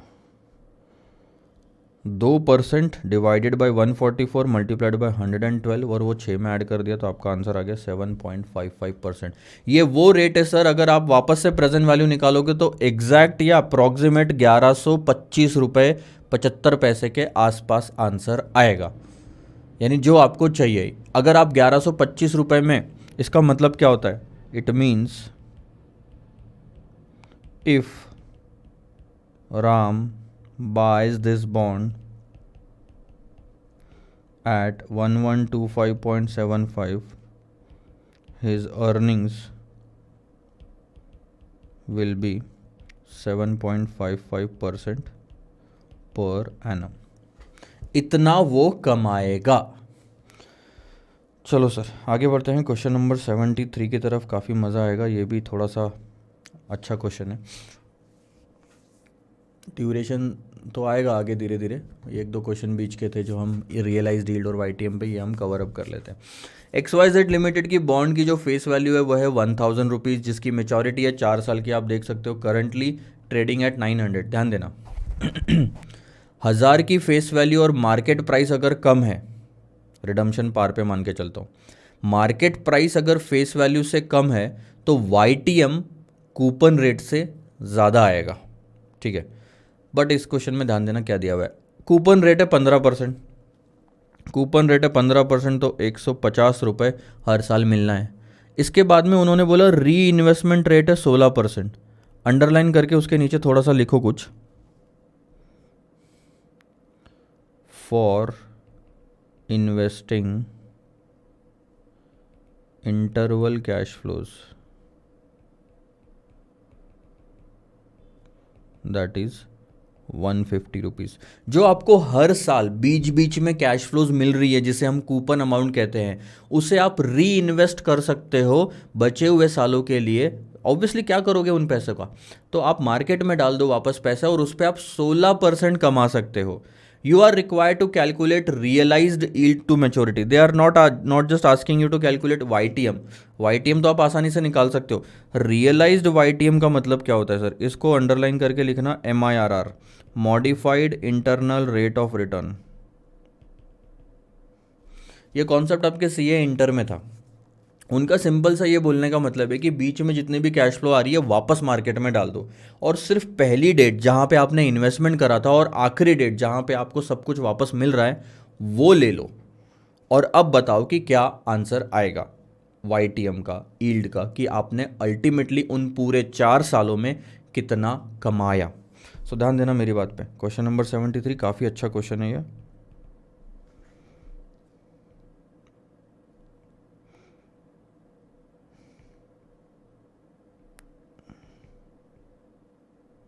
एक, दो, तीन, चार। आपने 900 रुपये यहाँ पे इन्वेस्ट करे, उसके बाद आपको यहाँ पे 150, 150, 150 और 150 मिलेंगे। उसके बाद यहाँ पे आपको 1000 मिल जाएंगे। ठीक है, क्वेश्चन ये बोल रहा है कि जब आपको पहले साल में 150 मिलेंगे ना, इसे आप वापस दे दो, वापस डाल दो मार्केट में 16% के रेट से। तो कितने सालों के लिए डालोगे? 3 सालों के लिए। जो दूसरे साल में आपको मिलेंगे उसे वापस डाल दो और सिर्फ आखिरी में कैश फ्लो लो।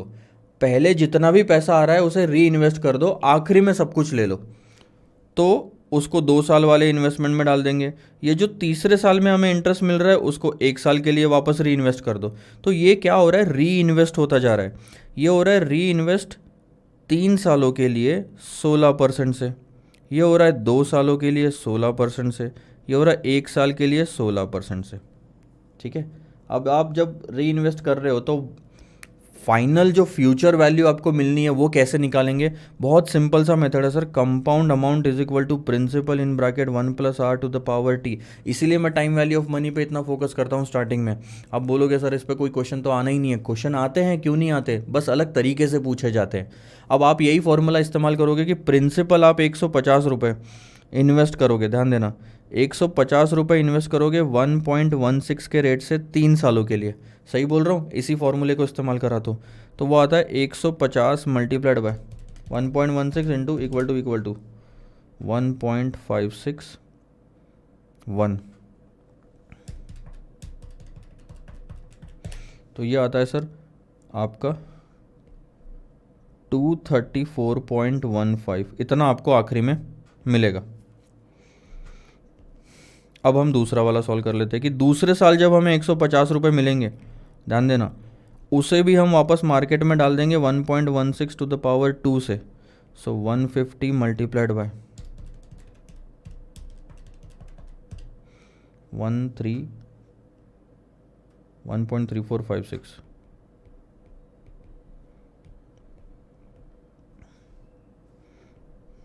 इसको थोड़ा यहाँ ले लेते, चौथा साल में थोड़ा एक्सटेंड कर देता हूँ ताकि डायग्राम प्रॉपर बन जाए।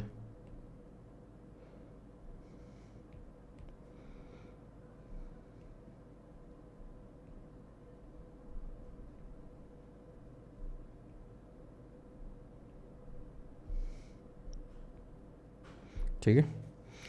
अब जो हमको तीसरे साल में मिलने वाला है उसे भी हम 1 साल के लिए इन्वेस्ट कर देंगे। 150 इंटू 1.16 तो आ गया 174। ये वाला कितना आया 150 इंटू 1.3456 201.84।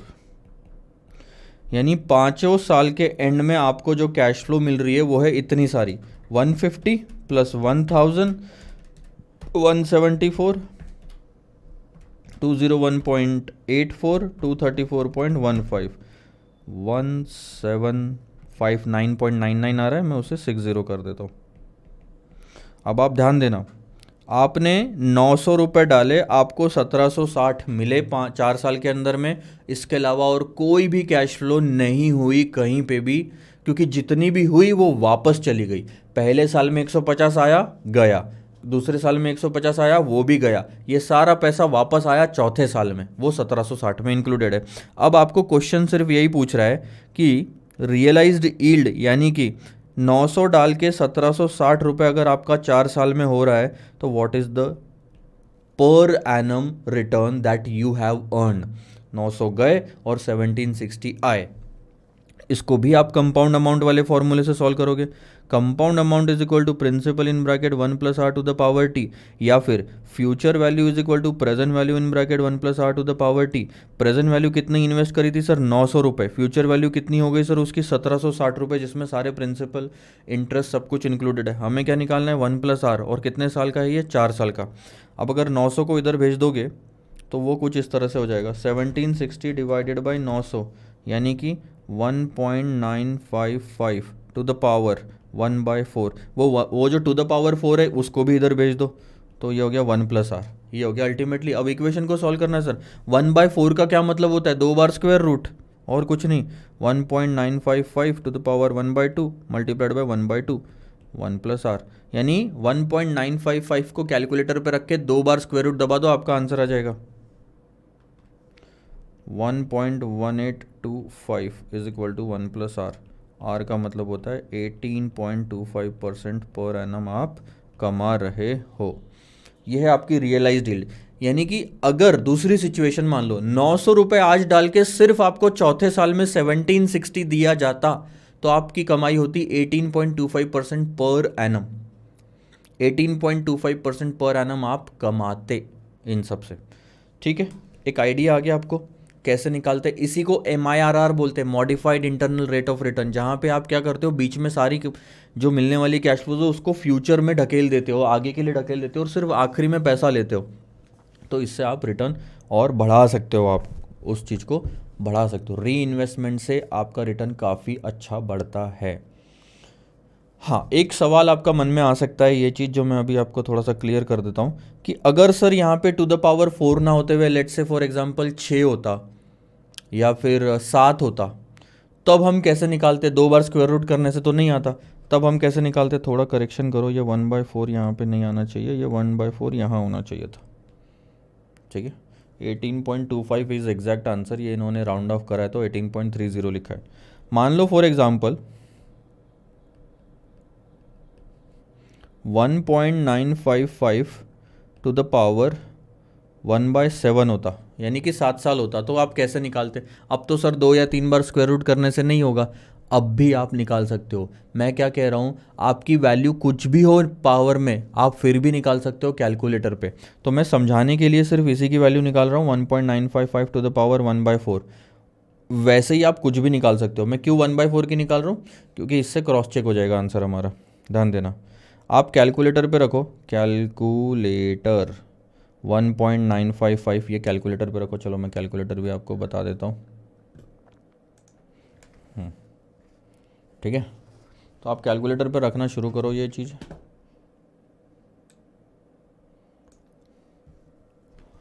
वन 1.955 रख दिया। अब ध्यान दे देना, यहाँ पे कहीं पे भी मेमोरी या ये वो सब नहीं होनी चाहिए, सब क्लियर रहनी चाहिए। अब आप स्क्वायर रूट का बटन दबाओ 12 बार, देखना मैं दबा रहा हूँ। 1 2 3 4 5 6 7 8 9 10 11 12। फिर -1 का बटन दबाओगे, -1। इक्वल्स टू का बटन कहीं पे भी बीच में मत दबाना, जितना लिखा है सिर्फ उतना ही। फिर आप ध्यान दो, अगर आप ध्यान दोगे तो यहाँ पावर में 1/4 है। अगर सिर्फ 4 होता तो मैं लिखता मल्टीप्लाइड बाय 4, यहाँ लेकिन 1/4 है तो मैं लिख रहा हूँ /4। आया समझ में? सिर्फ 4 होता या 7 होता तो आप मल्टीप्लाइड बाय 7 लिखते, यहाँ डिवाइडेड बाय करना पड़ेगा क्योंकि 1/, तो मैंने करा /4 कैलकुलेटर पे। फिर मैं करता हूँ +1, देखना कहीं पे भी इक्वल्स टू का बटन नहीं दबाया मैंने अभी तक। उसके बाद इनटू और इक्वल टू का बटन 12 बार दबा दो। 1 2 3 4 5 6 7 8 9 10 11 12, देखना आंसर आता है आपका 1.1825 आ गया। 1825 यानी कि 1830 अपना तो आ गया 18.25%। ऐसे सर निकालते हैं, तो आप ऐसे किसी भी नंबर का निकाल सकते हो, ऊपर में पावर में कुछ भी दिया हो, वो मेथड आपको फॉलो करनी है। ठीक है सर, इसी के साथ मेरा क्वेश्चन नंबर 73 खत्म हुआ। क्वेश्चन नंबर 74 जो है ये इंटरेस्टिंग है। इसमें भी देखो 74 में 3 चीज़ें दी हुई है, करंट मार्केट प्राइस, ड्यूरेशन और वोलेटिलिटी। तो करंट मार्केट प्राइस और ड्यूरेशन तो हमें निकालना आ गया है, मैं वोलेटिलिटी की बात करूंगा कि वो क्या होता है। ठीक है, पहले क्वेश्चन देखो, काफ़ी सिंपल है। Following data are available for a bond, एक बॉन्ड के लिए डेटा दिया हुआ है। फेस वैल्यू आपको 1000 रुपये दी हुई है, कूपन रेट 16% दिया हुआ है, इसका मतलब 160 का आपका अमाउंट हो जाएगा coupon.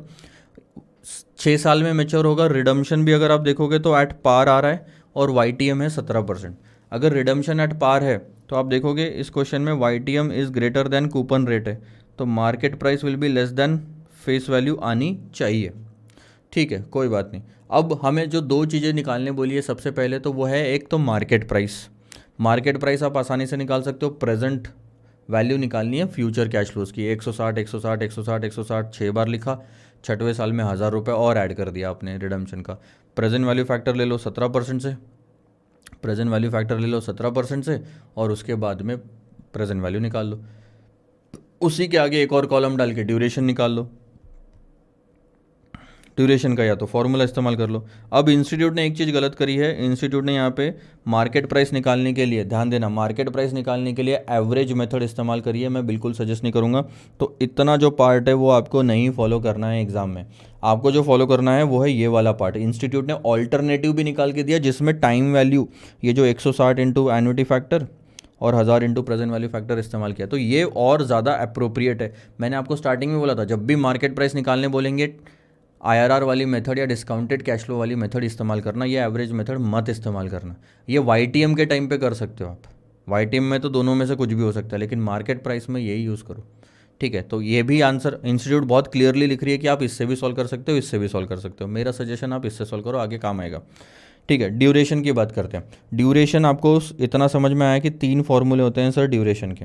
Summation of present value into year divided by summation of present value, time बचता है, या फिर summation of weight into year कर लो। वेट किसका होता है? प्रेजेंट वैल्यू का।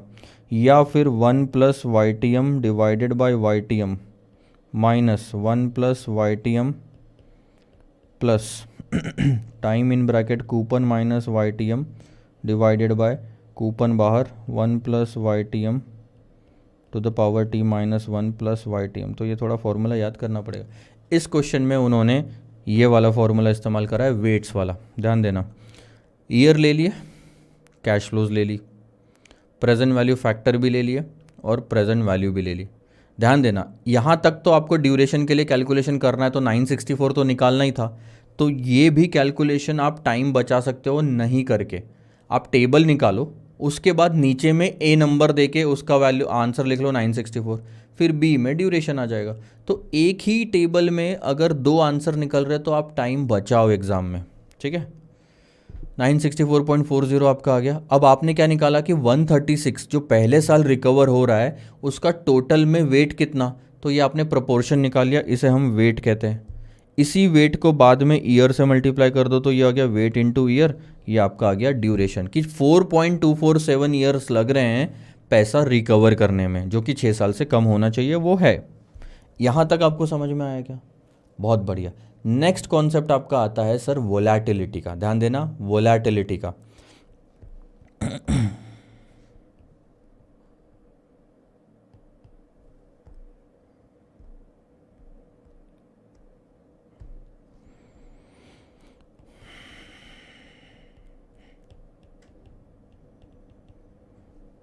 ड्यूरेशन का जो दूसरा नाम था वो था सर मैकॉलेज ड्यूरेशन,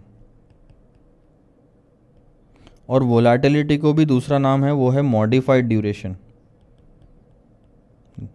ठीक है, वोलेटिलिटी का फॉर्मूला बहुत सिंपल है sir, modified duration is equal to, ध्यान देना, मैकडी यानी कि Macaulay duration divided by 1 + YTM। अब यहाँ से स्टोरी इंटरेस्टिंग होना शुरू होती है। ठीक है, मैकडी जो आपने इस क्वेश्चन में निकाला वो था 4.247। ठीक है, 4.247, और जो आपको YTM दिया था वो था 17% का। अब अगर हम फॉर्मूले में रखें ये डेटा तो वो आता है कुछ 4.247 डिवाइडेड बाय 1.17, 3.63, और ये आता है आंसर परसेंटेज में। ध्यान देना, ये परसेंटेज में आता है। मैकॉलेज ड्यूरेशन का जो आंसर आता था वो ईयर्स में आता था, ये आता है परसेंटेज में। अब इसका मतलब क्या होता है, मॉडिफाइड ड्यूरेशन का मतलब क्या होता है, थोड़ा सा मैं यहाँ पे लिखता हूँ तब आपको समझ में आएगा। 3.63% is a change in market price for 1%, या फिर मैं बोल सकता हूँ for 1% change in YTM। 3.63% market price बदलती है अगर आपने YTM 1% से बदला। अब बदले का मतलब क्या होता है, 17 का 18 या 17 का 16%। 17 वॉज द YTM। 1% का मतलब क्या है, 17 का 18 करना कि 17 का 16 करना। आप कहीं पे भी करो, आपको एक चीज़ समझ में आनी चाहिए कि मार्केट प्राइस और YTM का जो रिलेशनशिप है ये इनवर्स रिलेशनशिप है,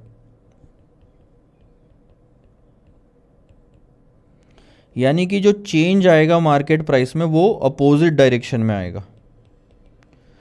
तो ध्यान देना, YTM अगर आपने 1% से बढ़ाया तो मार्केट प्राइस 3.63% से गिरेगी। YTM 1% से गिराया तो 3.63% से मार्केट प्राइस बढ़ेगी। ये मतलब निकलता है वोलेटिलिटी का। सो वोलेटिलिटी आपको ये बताती है, ध्यान देना, वोलेटिलिटी आपको ये बताती है कि मार्केट प्राइस में कितना चेंज आएगा for 1% change in YTM। Simple. Sir हम क्रॉस चेक क्यों नहीं कर लेते कि ये फॉर्मूला सही है कि नहीं है। 17 का 18% करके देखो और मार्केट प्राइस निकाल लो, उससे हमें पता चल जाएगा कि पुरानी मार्केट प्राइस तो हमारे पास है, नई मार्केट प्राइस हमारे पास आ जाएगी। दोनों का डिफरेंस निकाल के परसेंटेज निकाल लो, वो 3.63% आना चाहिए। अगर आ गया तो सर ये वोलेटिलिटी पे मेरे को भरोसा हो जाएगा, अगर नहीं आया तो नहीं होगा। तो चलो ठीक है, एक काम करते हैं, हम इस चीज़ को क्रॉस चेक करते हैं। ठीक है,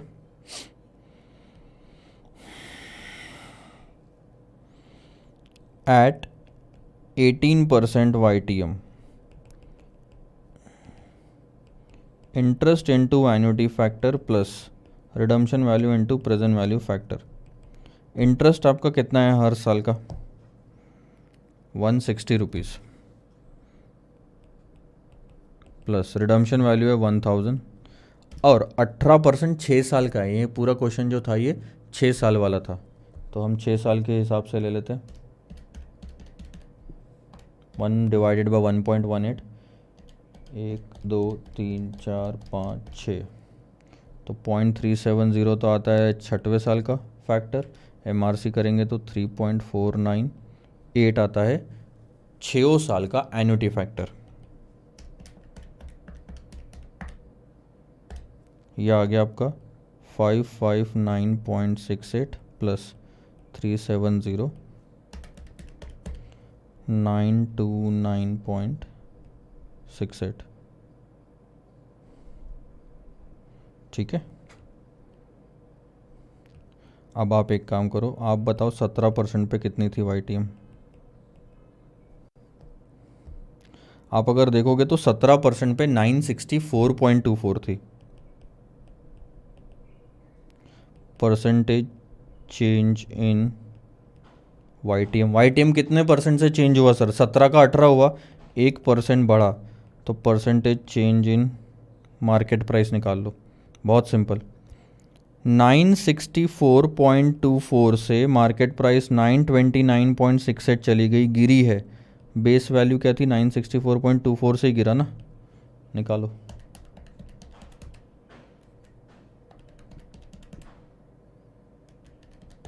%3.58 मानते हो?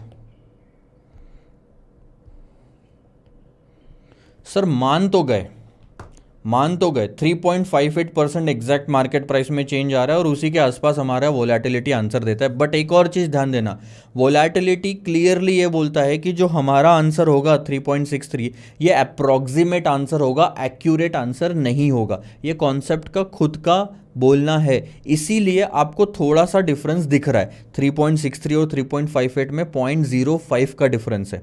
तो वो डिफरेंस जो आ रहा है थोड़ा बहुत राउंडिंग ऑफ की वजह से होगा, लेकिन पूरा राउंडिंग ऑफ की वजह से नहीं है सर, ये थोड़ा सा इनएक्यूरेसी की वजह से, उसको कुछ नहीं कर सकते। बट एक बोले तो बोलने का मतलब है कि बिना इतना सारा कैलकुलेशन करे हमें फटाफट से एक आंसर मिल सकता है कि अगर 1% से YTM बढ़ाया तो 3.63% से मार्केट प्राइस गिर जाएगी। ये होता है वोलेटिलिटी का मतलब। समझ में आया? वोलेटिलिटी का मतलब क्या होता है ये हमने यहाँ पे नोट कर लेना है। यहाँ आप सीधा सीधा वोलेटिलिटी लिखो और ये रहा percentage change in market price for 1% change in YTM। सिर्फ इतना भी लिख लिया तो भी आपको समझ में आ जाएगा कि क्या है। अच्छा, ये एक चीज़ हमारी बाकी रह गई है, वो ध्यान देना। कैलकुलेट, लास्ट में आपको दिया हुआ है, calculate the expected market price अगर increase in required yield is by 75 basis point. तो सबसे पहले तो आप ध्यान दो, 100 बेसिस पॉइंट का 1% होता है, तो 75 बेसिस पॉइंट का 0.75% होगा। इसके बाद YTM 0.75% से बढ़ रहा है, तो मार्केट प्राइस इतना तो कंफर्म है कि गिरेगा, लेकिन कितने से ये हमें नहीं पता, और ये हम आसानी से निकाल सकते हैं। इसी का तो मतलब वोलेटिलिटी होता है सर। वोलेटिलिटी आपको बोल रही है कि 3.63% से मार्केट प्राइस 3.63% से मार्केट प्राइस गिरेगी अगर 1% से YTM बढ़ाया। ऑल्दो हम नहीं चाह रहे कि 1% से बढ़े, लेकिन ये तो चाह रहे हैं कि 0.75 से बढ़े, तो मार्केट प्राइस भी 3.63 से नहीं गिरेगी, प्रोपोर्शनेट गिरेगी। तो कितना आप लिखोगे इसके लिए? यहां पे आप इजीली एक फॉर्मूला बना सकते हो, change in market price is equal to change in market price is equal to change in yield, यहां ले लो, मॉडिफाइड ड्यूरेशन, ध्यान देना मेरी बात पे, मॉडिफाइड ड्यूरेशन यानी कि volatility multiplied by change in yield. इससे भी बेहतर आंसर बताता हूँ, फॉर्मूला एक और थोड़ा सा चेंज करते हैं। हमें ये पता है कि अपोजिट डायरेक्शन में मूवमेंट होना है, YTM ऊपर तो मार्केट प्राइस नीचे। हम उस फॉर्मूले को ऐसा कर देते हैं, माइनस मॉडिफाइड ड्यूरेशन, जिसे हम दूसरे तरीके से अगर थोड़ा बड़ा लिखना चाहूँ मैं, तो उसका एक ना स्टैंडर्ड टर्म जो मार्केट में यूज़ होता है वो कुछ इस तरह से। पहले तो लगा दो माइनस साइन, क्योंकि वो अपोजिट चेंज अपने आप आ जाएगा। अब यील्ड अगर बढ़ रहा है तो प्लस में लिखो, गिर रहा है तो माइनस में लिखना, अपने आप ही फर्क आ जाएगा बाहर वाले माइनस के साथ। मॉडिफाइड ड्यूरेशन को मैं कुछ इस तरह से लिख रहा हूँ, ANNMODDUR, annual modified duration, annual modified duration, एक साल में, ठीक है, multiplied by change in yield. वो एक स्टैंडर्ड टर्म है, उसको बाद में देखेंगे क्या है, नेक्स्ट वाले कॉन्सेप्ट में आएगा। अब एनुअल मॉडिफाइड ड्यूरेशन, हमारा जो मॉडिफाइड ड्यूरेशन है वहाँ आया 3.63%।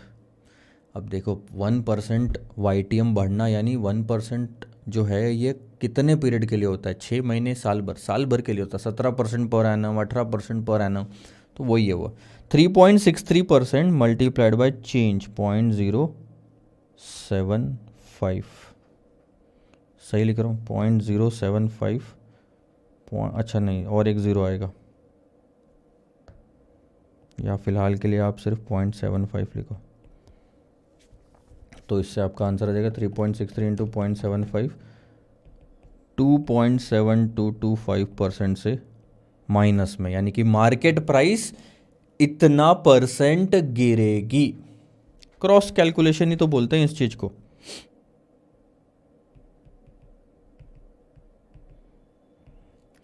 एक परसेंट से YTM बढ़ता, 3.63 से मार्केट प्राइस गिरती, तो 0.75 से बढ़ रहा है तो कितना सर, मल्टीप्लाई कर दो, क्रॉस कैलकुलेशन, क्रॉस मल्टीप्लिकेशन बोलते हैं ना हम इसे, कर दिया। तो 2.7225 से मार्केट प्राइस गिरनी चाहिए। यहाँ पे कहीं आपका आंसर आएगा। अच्छा, इन्होंने डायरेक्ट लिखा है ना, इतना पार्ट तो छोड़ दे रहा हूँ मैं ये वाला ले रहा हूँ। 964 था, ये एवरेज मेथड से निकाला हुआ था तो वो मैं छोड़ रहा हूँ, 964 वाला ले लो। देखो, तो अगर आप सीधा सीधा कैलकुलेटर पे करते हैं 964.40 माइनस 2.7225%, 0.75 से YTM बढ़ा इंटू 3.63 कर दिया, तो आपका ये आंसर आ गया कि 26 रुपये 26 पैसे से मार्केट प्राइस गिर जाएगी, गिरेगी, इसलिए माइनस करा, नहीं तो ऐड करते।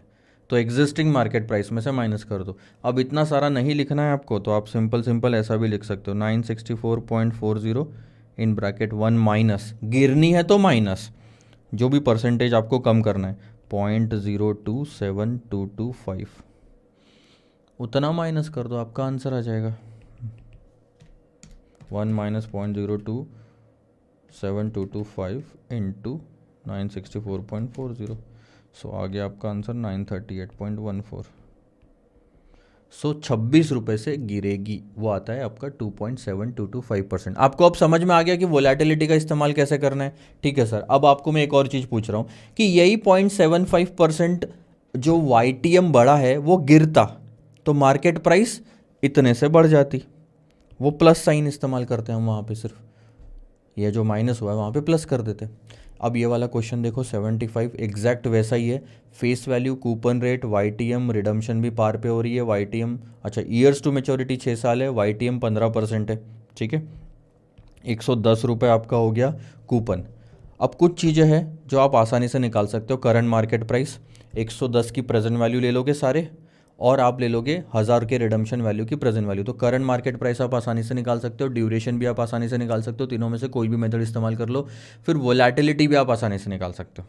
अब वोलेटिलिटी भी निकालने आ गया कि जो भी ड्यूरेशन आएगा डिवाइडेड बाय 1.15 कर देना, जो YTM ओरिजिनल आपको क्वेश्चन में दी हुई है, तो उससे आपकी वोलेटिलिटी आ जाएगी। अब ये वोलेटिलिटी ये बताता है कि 1% YTM अगर चेंज हुआ तो मार्केट प्राइस कितनी चेंज होगी। अब अगला 2 क्वेश्चन देखो, आपको अब क्या निकालना है, मार्केट प्राइस अगर इंक्रीज हो रहा है यील्ड बाय 100 बेसिस पॉइंट, अगर 100 बेसिस पॉइंट यानी 1% से YTM इंक्रीज हुआ तो एग्जैक्ट इतने ही परसेंट से मार्केट प्राइस गिरेगी। 1 इंटू दिस कर लेना वोलेटिलिटी। सेकंड वाला पार्ट जो बोलता है वो decrease in yield by 75 basis point, यही वाला क्वेश्चन, इसमें इंक्रीज था तो मार्केट प्राइस गिरी। ये चीज़ ध्यान में रखना है, ध्यान देना, अगर इंक्रीज हो रही है यील्ड इसमें तो मार्केट प्राइस गिरेगी पहले वाले पार्ट में, चौथे वाले पार्ट में, और यहां डिक्रीज हो रही है यील्ड तो मार्केट प्राइस बढ़ेगी।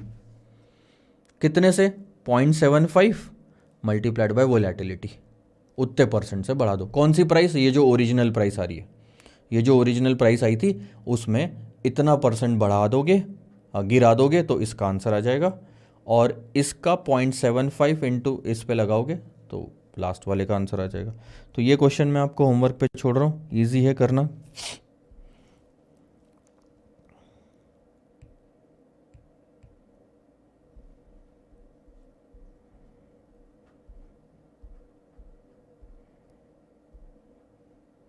ठीक है, क्वेश्चन 75 मैंने आपके ऊपर छोड़ा, यहाँ पे देख लो आंसर्स में। मैं आपको बता रहा हूँ ये वाली मेथड इस्तेमाल मत करना, एग्ज़ाम में इन्होंने भले दिया होगा, आप टैबुलर मेथड इस्तेमाल करो, या इन्होंने जो टैबुलर बोला है इसी को हम डिस्काउंटेड कैश फ्लो मेथड बोलते हैं, जिससे आंसर 848.35 आएगा। ठीक ठीक है। ड्यूरेशन निकाला 4.5 आया, 4.5 को आपने न्यूमरेटर में रखा, वोलेटिलिटी निकालने के लिए 1.5 से डिवाइड करा तो 3.974% आ गया change in market price for 1% change in YTM। ठीक है, सो 1% से इंटू 3.97, 834.48 से 3.974% माइनस कर दो तो ये आपका चौथे का आंसर आ जाएगा। आपके चौथे का नहीं, मतलब क्वेश्चन में जो चौथा यानी फोर्थ सब पार्ट है उसका, और वही आप 3.974.75% ऐड कर दो तो पाँचवे का आंसर आ जाएगा। ठीक है, ये तो समझ में आ गया अब आपके इतने। क्वेश्चन नंबर 76 पे आते हैं, ध्यान देना। अब क्वेश्चन नंबर 76 में हम नया कॉन्सेप्ट देखेंगे, लेकिन उसके पहले तक मैं आ जाता हूँ। फेस वैल्यू देखो 10,000 दी है, redeemed to be at par, same to same. 8.5% coupon rate, तो आप देखोगे 850 रुपये आता है हर साल का। 5 साल तक मिलेगा 850 और उसके बाद 10,000 रुपये वापस मिल जाएंगे। YTM आपका 10% का है। करंट मार्केट प्राइस आप आसानी से निकाल सकते हो। क्या करना है sir, interest into present value annuity factor लेना है। 10% से 5 साल का वो आता है 3.791, यहाँ पे ले लेना 3.791 प्लस रिडम्शन वैल्यू ले लोगे, वो आ जाएगी 10,000 की इंटू 0.621, ये 5वें साल का फैक्टर, ये 850। तो इससे आपकी करंट मार्केट प्राइस आ जाएगी। मैकोलिस ड्यूरेशन आपका आसानी से आ सकता है, अगर आपको इसमें फिर टेबल फॉर्मेट यूज़ करना पड़ेगा तो इसका आंसर भी टेबल फॉर्मेट में आ जाएगा। तो इसी दोनों को मर्ज कर दो तो दोनों का आंसर साथ में निकाला जा सकता है। मैकोलिस ड्यूरेशन के 3 फॉर्मूले हैं जो आपको याद रखना है, आप किसी भी फॉर्मूले से निकाल सकते हो। एक होता है सर आपका summation of present value into year divided by summation of present value, दूसरा होता है summation of weight into year, और तीसरा होता है वो बड़ा वाला जो याद करना पड़ता है, volatility is nothing but duration divided by 1 plus YTM, तो वोलेटिलिटी भी आ जाएगा। अब बारी आती है सर कॉन्वेक्सिटी के। कॉन्वेक्सिटी में क्या होता है, ये है नया कॉन्सेप्ट जो इस क्वेश्चन में हम सीखेंगे, लेकिन आपको इसका बैकग्राउंड पहले पता होना ज़रूरी है, और इसके लिए मैं आपको वापस लेके चलता हूँ इस वाले पार्ट पे। याद है आपको, हमने वोलेटिलिटी जब सीखा था, देखा था कि 3.63% से मार्केट प्राइस गिर रही है अगर YTM 1% बढ़ा दे तो। लेकिन जब एक्चुअल में निकाला तो मैंने बोला 3.58 से ही मार्केट प्राइस गिर रही है, यानी डिफरेंस था। तब मैंने आपको यही बताया था कि वोलेटिलिटी खुद बोलता है कि हम अप्रोक्सीमेट आंसर देते हैं, एक्यूरेट आंसर नहीं देते। तो सबसे बड़ी प्रॉब्लम बताता हूं, देयर इज सम प्रॉब्लम और लूप होल इन वोलेटिलिटी। इसकी प्रॉब्लम को सॉल्व करता है कॉन्वेक्सिटी। वोलेटिलिटी में प्रॉब्लम क्या है कि ये अप्रोक्सीमेट आंसर देता है, एक्यूरेट आंसर्स नहीं देता। सो चलो ये तो मैं लिख ही देता हूँ ना, सही रहेगा। तो कॉन्सेप्ट शुरू कर ही देते हैं।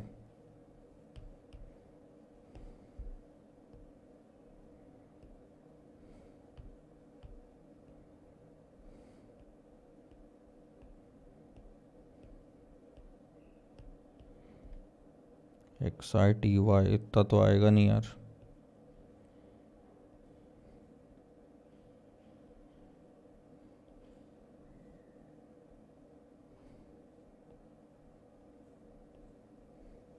ठीक है, अच्छा इधर जगह थी ना इतनी सारी, ले सकते थे।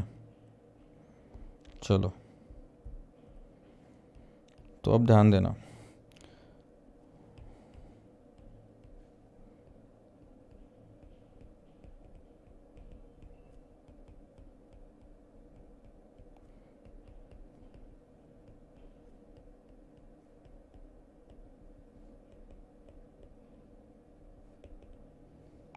जब भी छोटे छोटे चेंजेस होंगे YTM में, तब तक के लिए तो मॉडिफाइड ड्यूरेशन आपको ठीक ठाक आंसर दे ही देगा। जैसे 3.58 और 3.63 में ज़्यादा अंतर नहीं था, पर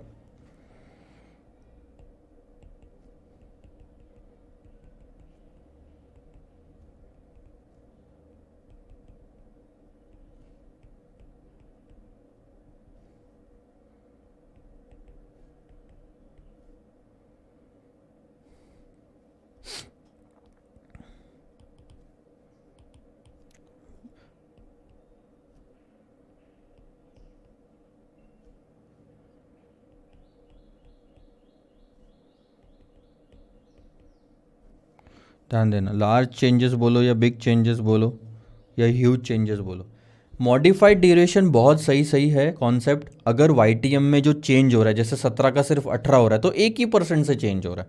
तो जो चेंज वाईटीएम में हो रहा है वो जब तक छोटा है तब तक मॉडिफाइड ड्यूरेशन बहुत बढ़िया है, बट वो इनएक्यूरेट आंसर्स देगा जब वाईटीएम में जो चेंजेस है वो बड़े हो जाएंगे।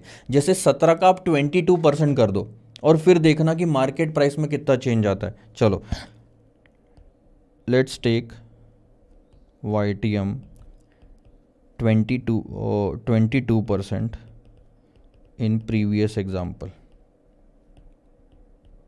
इसका मतलब चेंज इन वाईटीएम कितना है सर? 5% से वाईटीएम मैंने बढ़ा दिया। अब ध्यान देना, market price is equal to 160 था ना,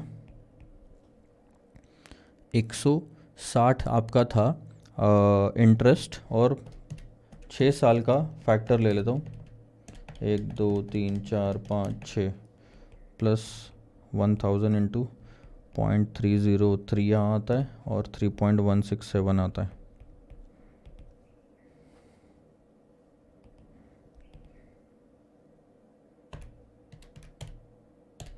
यह आता है 506.71 प्लस 303। सो रफली अगर आप देखोगे तो 809.71 आपकी मार्केट प्राइस आती है, ठीक है। अब मैं अगर देखूँ कि मार्केट प्राइस एट 17% कितनी थी, तो वो थी कुछ 964.24, राइट।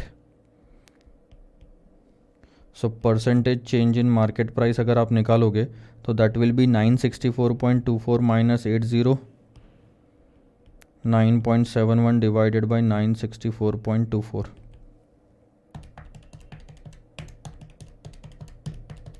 वो आता है 16.03%।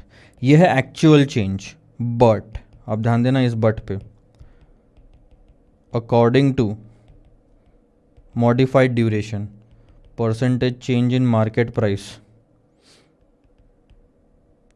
कितना होगा?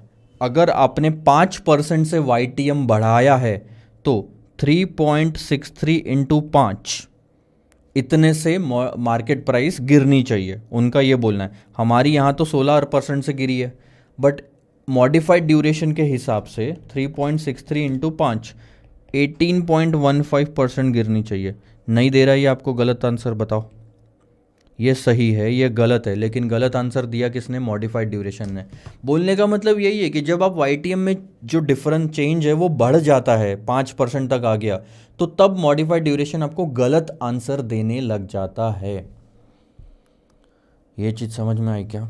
ठीक है, अब बहुत ही सिंपल सी चीज़ करेंगे हम, इस 18% को 16% तक पहुंचाएंगे। 16 तक भी नहीं पहुंचाया तो उसके बहुत नज़दीक पहुंचा दो, और अगर ऐसा आप कर पाते हो तो वो कॉन्सेप्ट और एक्यूरेट हो जाता है, जिसे हम कहते हैं कॉन्वेक्सिटी। अब मैं कुछ एक और अलग सा एग्जांपल लूँगा जिसमें ये सब चीज़ें मैं आपको करके दिखाऊंगा, ठीक है। सो एक काम करता हूँ, थोड़ा सा ब्रेक लेता हूँ, ब्रेक के बाद आता हूँ, फ्रेश एग्जांपल लेंगे, दिमाग फ्रेश रखेंगे, आप भी पानी पी के आइए, और कॉन्वेक्सिटी वाला जो कॉन्सेप्ट है वो शुरू करेंगे। उसकी डेरिवेशन हम देखेंगे फॉर्मूले की, और उसके बाद हम क्वेश्चंस देखेंगे। फटाफट करेंगे ये सारे में, ज़्यादा टाइम लगेगा नहीं। वैसे मैं आपको जाते जाते बता दूं, एक बार अगर आप चार्ट ओपन करोगे तो कॉन्वेक्सिटी का कुछ ये वाला फॉर्मूला है जो हम देखने वाले हैं। कॉन्वेक्सिटी का जो फॉर्मूला आएगा वो है ये PV plus plus PV minus minus 2 into PV0 divided by 2 into PV0 into change in yield का स्क्वायर। अब ध्यान देना, ये जो है ये सिर्फ कॉन्वेक्सिटी है, मतलब जो एडजस्टमेंट करना पड़ रहा है ना, 18 से 16 जो जाओगे, वो जो 2% है वो इससे निकल जाएगा आपका, ठीक है। एडजस्टमेंट फैक्टर आता है। PV प्लस का मतलब होता है प्रेजेंट वैल्यू ऑफ बॉन्ड जब YTM बढ़ा रहे हो। PV माइनस का मतलब होता है प्रेजेंट वैल्यू ऑफ बॉन्ड जब YTM गिरा रहे हो। और 2 इंटू PV0 का मतलब करंट YTM पे कितनी प्रेजेंट वैल्यू आ रही है बढ़ाने गिराने के पहले। एक करेक्शन है चार्ट में, वो कर लेना। PV plus bond priced on increase in YTM, ये ठीक है। PV माइनस में लिखना bond price on decrease in YTM, decrease लिख देना इंक्रीज के जगह, और ये वाला साइन भी बदल के नीचे कर देना, मतलब ये कुछ ऐसा हो जाए तो अच्छा है। हो गया, कॉपी पेस्ट हो गया। PV0 मतलब initial bond price, ANNMODDUR annual modified duration, यही मैं आपको थोड़ी देर पहले बता रहा था। ये कॉन्वेक्सिटी निकालने के बाद जाती कहाँ है, यहाँ पे जाती है। उस कॉन्वेक्सिटी को निकालने के बाद चेंज इन यील्ड के स्क्वायर से मल्टीप्लाई करते हैं। जैसे 5% हुआ तो 0.05 का स्क्वायर, और उसको ऐड करते हैं अपने एनुअल मॉडिफाइड ड्यूरेशन, ये माइनस वाला sign, into change in yield. अब ये सब चीज़ें हम देखेंगे, अभी तो मैंने फॉर्मूला ऊपर ऊपर से बता दिया। जब तक आपको दो चीज़ें बता रहा हूँ, आप डिराइव नहीं करोगे फॉर्मूला, डेरिवेशन तक पहुँचोगे ना, तो आपको समझ में आएगा कि क्या लॉजिक था इन सब चीज़ों के पीछे। और जब एक बार लॉजिक समझ गया तो फॉर्मूला याद करने की ज़रूरत नहीं रहती, और क्वेश्चन फिर कितना या कितना भी घुमा फिरा ले, आप आसानी से आंसर निकाल सकते हो। बट अगर आप डेरिवेशन तक नहीं पहुँचते हो तो आपको ये चीज़ें रटनी पड़ जाती है, और रट रट के कब तक रट लोगे। और उसके बाद भी, रटने के बाद में भी इंस्टीट्यूट ने डायरेक्ट फिगर्स ना देते हुए घुमाया फिराया तो आपको समझ में ही नहीं आएगा कि वो क्या बोलना चाहता है, क्योंकि उसके लिए आपको समझदारी की ज़रूरत थी, लेकिन वो आपने समझा नहीं स्टार्टिंग में।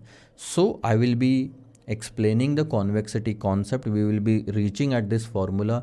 हर चीज़ का लॉजिक रहेगा, इस फार्मूले का भी लॉजिक है, इस फार्मूले का भी लॉजिक है, वो हम अगले लेक्चर में, अगले लेक्चर यानी जस्ट ब्रेक लेता हूँ और उसके बाद हम देखेंगे। सी यू।